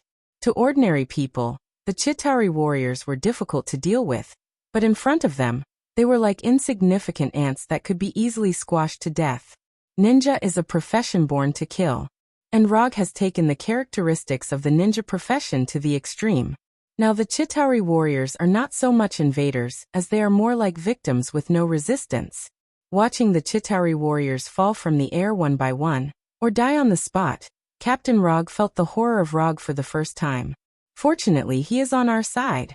This thought involuntarily emerged in Roger's mind. Where did you find him? After dealing with a few blind Chitauri warriors, Rogers asked Natasha who was next to him. We didn't find him, but he suddenly appeared in New York a few years ago, and then did something that ordinary people couldn't do at all. So we noticed his existence. While answering Roger's question, Natasha did not stop her attack and kept pulling the trigger of the pistol. Haven't you investigated his origin? People with this ability can't appear out of thin air for no reason. Rogers himself became a superhero by injecting the super soldier potion, so he knows very well that ordinary people can never have extraordinary strength for no reason. We have investigated, but we didn't get any useful information. The only thing we can be sure of now is that the identity ID he is using now is fake. Even S.H.I.E.L.D. couldn't find any useful information, and Rog dispelled his plans to investigate Rog's origins afterwards. Rog has many unknown secrets, But as long as he doesn't become a dangerous person like Red Skull, he won't care too much about his past. Rog's efficient killing not only attracted the attention of the American captain, but also of Loki. At this moment, Loki was standing on a Chitauri aircraft, looking down at the entire New York. Although Loki was not sad about the death of these Chitauri warriors, Rog's efficient killing seriously hindered his conquest plan. Everyone attack. Without any hesitation, Rocky decisively gave the order for the entire army to attack. With Loki's order, more Chitauri warriors flew out of the portal. Even 5 or 6 Leviathan beasts appeared. However, not long after these enormous war behemoths appeared, dark thunderclouds quickly appeared in the sky. Then a huge lightning bolt struck directly at the Leviathan behemoth at the front. With its armor and huge body, the Leviathan behemoth withstood the attack of the giant lightning bolt. However, this persistence only lasted for a few short seconds. The part of the Leviathan behemoth that was struck by lightning began to turn red quickly, and then its entire body burst apart. Boom! The strong explosion not only took away the life of the Leviathan behemoth, but also the lives of the Chitauri warriors around the portal. The wreckage of the Leviathan behemoth and the corpses of the Chitauri warriors fell from the sky like meteorites, creating an alternative fireworks show. Thor's lightning attack this time was not as simple and crude as Hulk's punch, but the visual effect was more shocking than Hulk's punch. When the lightning disappeared, Thor, who was standing at the top of the Empire State Building, couldn't help but gasp for breath. This lightning bolt was not only the strongest lightning he had summoned so far, but it was also the most energy-consuming lightning bolt. Although a Leviathan behemoth was quickly dealt with, the attack of the Chitauri army was not greatly affected. Leviathan behemoths continued to fly out of the portal. When Thor used the powerful lightning to deal with a Leviathan behemoth, Rog also teleported to the top of a building and temporarily stopped his harvesting of the Chitauri soldiers.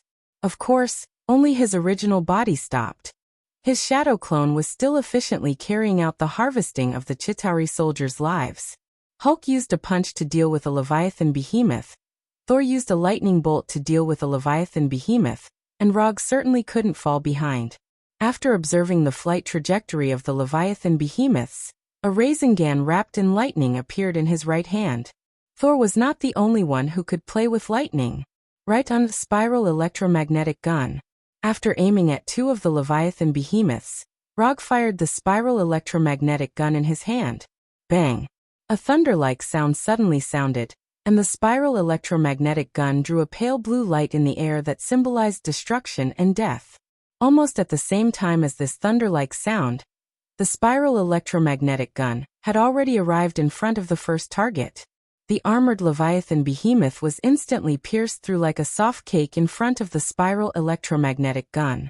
After piercing through the first Leviathan behemoth, the spiral electromagnetic gun did not slow down, and quickly arrived in front of the second target. Boom!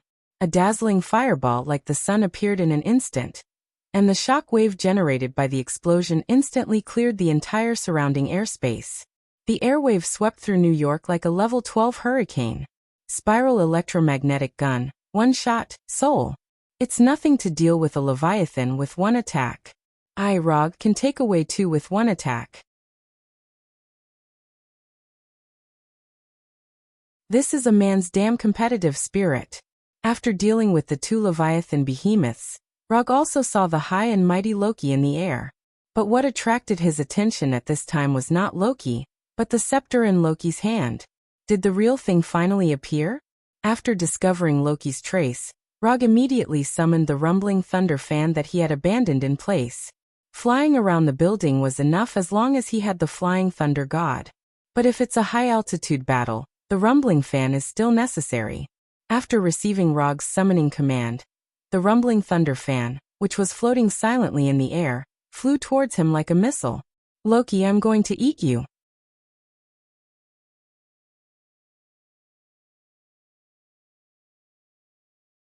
Chapter 135. Whether it's for the 200 ninja coins or for the scepter in Loki's hand, Rog needs to settle things with Loki. After seeing Rog flying towards him, Loki didn't hesitate and turned away. When it's time to play with your life, And when it's time to admit defeat, admit defeat. This is Loki's philosophy of survival. As he turned away, Loki didn't forget to arrange a large number of Chitauri warriors to stop Rog. Although these Chitauri warriors can't defeat Rog, it's not a problem to stop him. Raiden Chidori Sharp Spear. The 5-meter-long Chidori Sharp Spear instantly appeared in Rog's right hand, and then cut the Chitauri warriors in front of him into two pieces like cutting vegetables and melons. With just a few casual slashes, the Chitauri warriors who were responsible for stopping Rog turned into pieces of corpses and fell from the sky. After dealing with these Chitauri warriors, Rog once again flew towards Loki. Although the Thunder Round Fan is not a special flying tool, the flying speed of the Round Fan is not slower than the Chitauri's aircraft. It didn't take long for Rog to catch up with Loki. Seemingly realizing that he can't get rid of Rog, Loki also began his counterattack. Magic was released one after another. Various fireballs, ice, and lightning were constantly smashing towards Rog. At the same time, more and more Chitauri warriors joined the team attacking Rog. With the advantage of distance, Loki didn't hesitate to cast all kinds of magic, and the scepter in his hand was constantly emitting energy beams. It has to be said that Loki's kiting tactic is the most suitable way for a mage to fight. If Rog is only good at close combat, then he really can't do anything to Loki now. But fortunately he is not the kind of ninja who can only fight in close combat. After cleaning up the Chitauri warriors again, Rog put away the Kusanagi sword and took out 3 flying Thor kunai. In addition to the round fan under his feet, there was also the flying thunder god kunai that was enchanted by Odin himself. Without any hesitation, Rog directly threw out the 3 flying Thor kunai in his hand. Clang! Clang! Clang! 3 flying Thor kunai flew towards Loki like bullets, but they were blocked one by the scepter in Loki's hand. That's it. After easily resolving Rog's kunai attack, a look of disdain appeared on Loki's face. However, at this moment Rog, who was originally stepping on the round fan, suddenly disappeared. Not good. Although Loki didn't know what Rog was going to do, the moment Rog disappeared, he immediately became alert. Just as he was looking around for Rog, he once again saw the 3 Thor kunai. The flying Thor kunai that was blocked by him not only did not fall as he expected, but also attacked him again. Thor's hammer could automatically attack the enemy under the control of Thor. Of course, Rog's flying Thor kunai could do the same. 3 flying Thor kunai, 3 different angles of attack. Although the flying Thor kunai's attack was very fast, Loki's reaction was not slow either. Just as the flying Thor kunai was about to hit Loki's body, a layer of barrier invisible to the naked eye appeared on his body, like a small defensive barrier, completely protecting him. Magic barrier. Once again, the flying thunder god kunai returned without success. The flying thunder god kunai that struck the mana barrier bounced back as if it had struck a steel plate. Flying Thor second Dan. At the moment when the flying Thor kunai bounced back, Rog, who had disappeared, suddenly appeared behind Loki, holding one of the flying Thor kunai in his left hand. Odama Rasengan.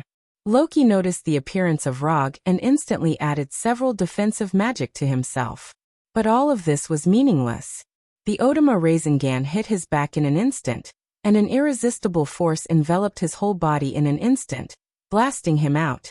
After Loki smashed through several buildings in an irregular rotating posture, he finally resolved the terrible impact of the Odama Rasengan. Although Loki was knocked out, Rog welcomed another enemy. A leviathan rushed toward him like an angry bull, and at the same time, it opened its car-sized mouth. Although the leviathan's attack speed was not slow, it was still a bit whimsical to bite Rog. As long as Rog wanted, he could even leave the moment the leviathan bit him. But at this time, not only did he have no intention of leaving, but he stepped on the round fan and jumped directly in front of the leviathan. Would release cutting technique. A wooden thorn more than 1 meter long gushed out of his right hand, and then, it fiercely pierced into the leviathan's huge right eye. Ouch! The leviathan let out a bestial howl of pain. The moment the howl sounded, thick wooden thorns sprang out of the leviathan's body. The leviathan's howl came to an abrupt end, and at the same time, its life ended.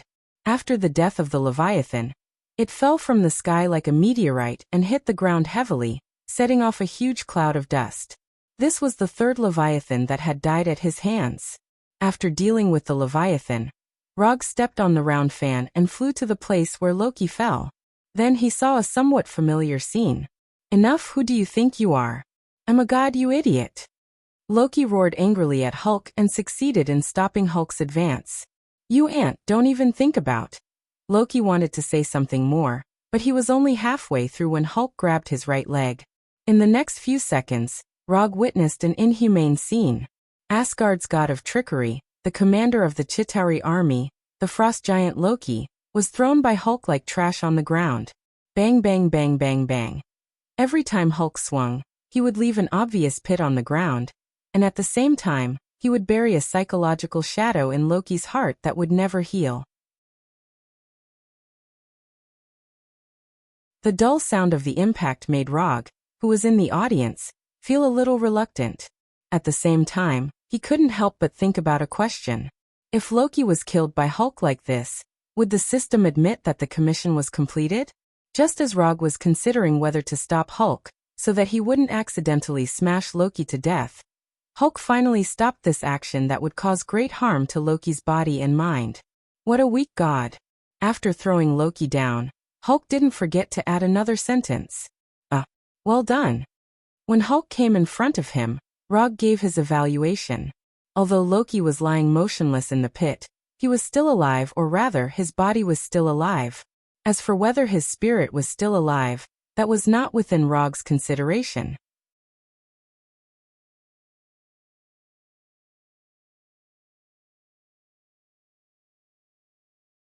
Chapter 136.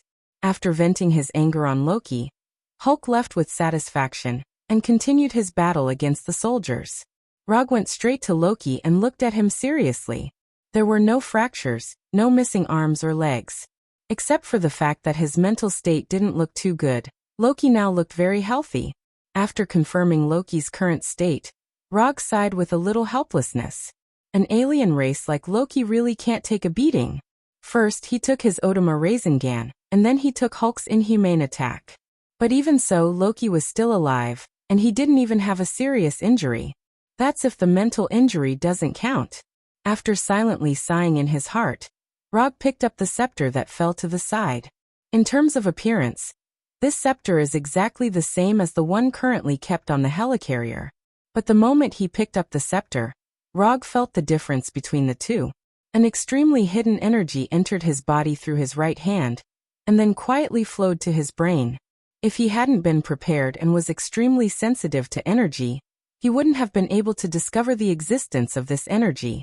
Since the existence of this energy has been discovered, it's naturally easy to deal with it. With a thought, chakra in his body intercepted the external energy, and then forced the energy out of his body. Then his right hand holding the scepter also shone with a burst of blue-white chakra light. After protecting his right hand, he carefully perceived the dark blue gem at the top of the scepter. Sure enough, inside this dark blue gem, there is a small yellow gem hidden. Soul Gem finally appeared. After perceiving the existence of the Soul Gem, Rog decisively ended his perception. If you don't seek death, you won't die.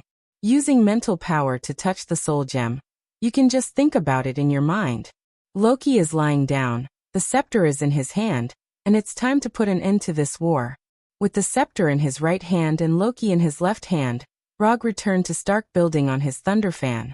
Because of Loki's previous crazy output, the top floor of Stark Building had completely disappeared. The platform where the space gem was placed was the current roof of Stark Building. "Doctor, how do we shut this thing down?" Rog did not give the scepter to Dr. Selvig. This kind of ritualistic thing had to be done personally to have a commemorative meaning. Just use the tip of the scepter to press against the energy interface under the Rubik's Cube. It had to be said that the doctor's method of closing the back door was simple and crude. Just as Rog was about to use the scepter to pierce the energy barrier outside the space gem, he suddenly remembered something. After taking out a small communicator from his pocket and hanging it to his ear, Rog said, "Everyone, if you don't have any objections, I plan to close the portal above. If there's anyone who hasn't had enough fun, I can close it later. Turn it off immediately." Rogers of the American team was the first to speak. No, wait. Tawny's voice followed. Stark, the enemies are still pouring in. Team America's first reaction was that Tawny was the person who Rog said hadn't had enough fun. There's a nuclear bomb flying here, and it will explode in a minute. Tawny explained immediately. After hearing Tawny's words, the communicator quickly quieted down. Nuclear bomb. The people of the Security Council finally made the decision that Rog was familiar with. Nothing had changed. I've already thought about where to send it. After a few seconds of silence, Tawny's voice came again from the communicator. It didn't take long for Rog and the others to see Tawny carrying the nuclear bomb flying straight toward Stark Building, and then rushing directly into the portal in the air. Tawny disappeared into the portal with the nuclear bomb. A few seconds later, the flying Leviathan behemoth began to fall, and the Chitauri warriors, who were originally alive and kicking, also fell to the ground at the same time. Through the portal, a huge fireball as blazing as the sun could be seen. However, Tawny's figure did not appear again. Close the portal. Roger's voice was heard again. Wait a minute. Rog also gave his answer directly. Rog's refusal made Rog stunned for a moment, and then he remembered that Rog was not a member of S.H.I.E.L.D. or the Avengers. Although Rog participated in this battle, strictly speaking, he was only foreign aid hired by Nick Fury. They didn't have to wait long before Tawny's figure reappeared in the portal. However, Tawny did not fly out of the portal, but fell in a free-falling state. When Tawny reappeared, Rog closed the portal with his scepter. Without the continuous energy output from the space stone, the portal in the sky quickly disappeared, and the sky returned to its original appearance. He didn't slow down at all. Thor soon found that something was wrong and immediately waved the Thor's hammer in his hand, intending to catch the falling Tawny. However, Hulk moved faster than him. Hulk pounced on the falling Tawny like a giant ape, and his stout right arm directly hugged Tawny, and the two of them crashed into the outer wall of the building next to them. After using the outer wall of the building to resolve most of the impact, Hulk jumped again and returned to the ground with Tawny. To be precise, they fell to the ground. With the sturdy Hulk as a buffer, Tawny did not bear too much impact. However, Hulk soon found that something was wrong and pushed Tawny out. Captain America and Thor immediately rushed to Hulk and Tawny's side. When Thor violently tore off the visor of Tawny's helmet, Captain America's voice sounded. Is he still alive? At this time, Tawny was motionless like a corpse with his eyes closed. Captain America put his ear to Tawny's chest, but he did not hear anything. Rog did not go down immediately. When Tawny was still falling, he used chakra perception to perceive Tawny's state. Tawny was not dead yet, and the life energy in his body still existed, but Captain America and the others did not know this. However, they soon found out that after Hulk let out a sorrowful roar, Tawny woke up with a start. What the hell, what's going on? No one gave me mouth-to-mouth resuscitation. Tawny gasped for breath and asked with a shocked expression. You're tuning in to the Lee May's Sword of Destiny YouTube channel. We're so grateful for your support, and don't forget to subscribe to join us on this incredible journey through captivating stories. Your generosity through donations truly makes a world of difference, as it's the primary source of revenue that allows me to expand and enhance this channel for you. Thank you from the bottom of my heart for being a part of this adventure.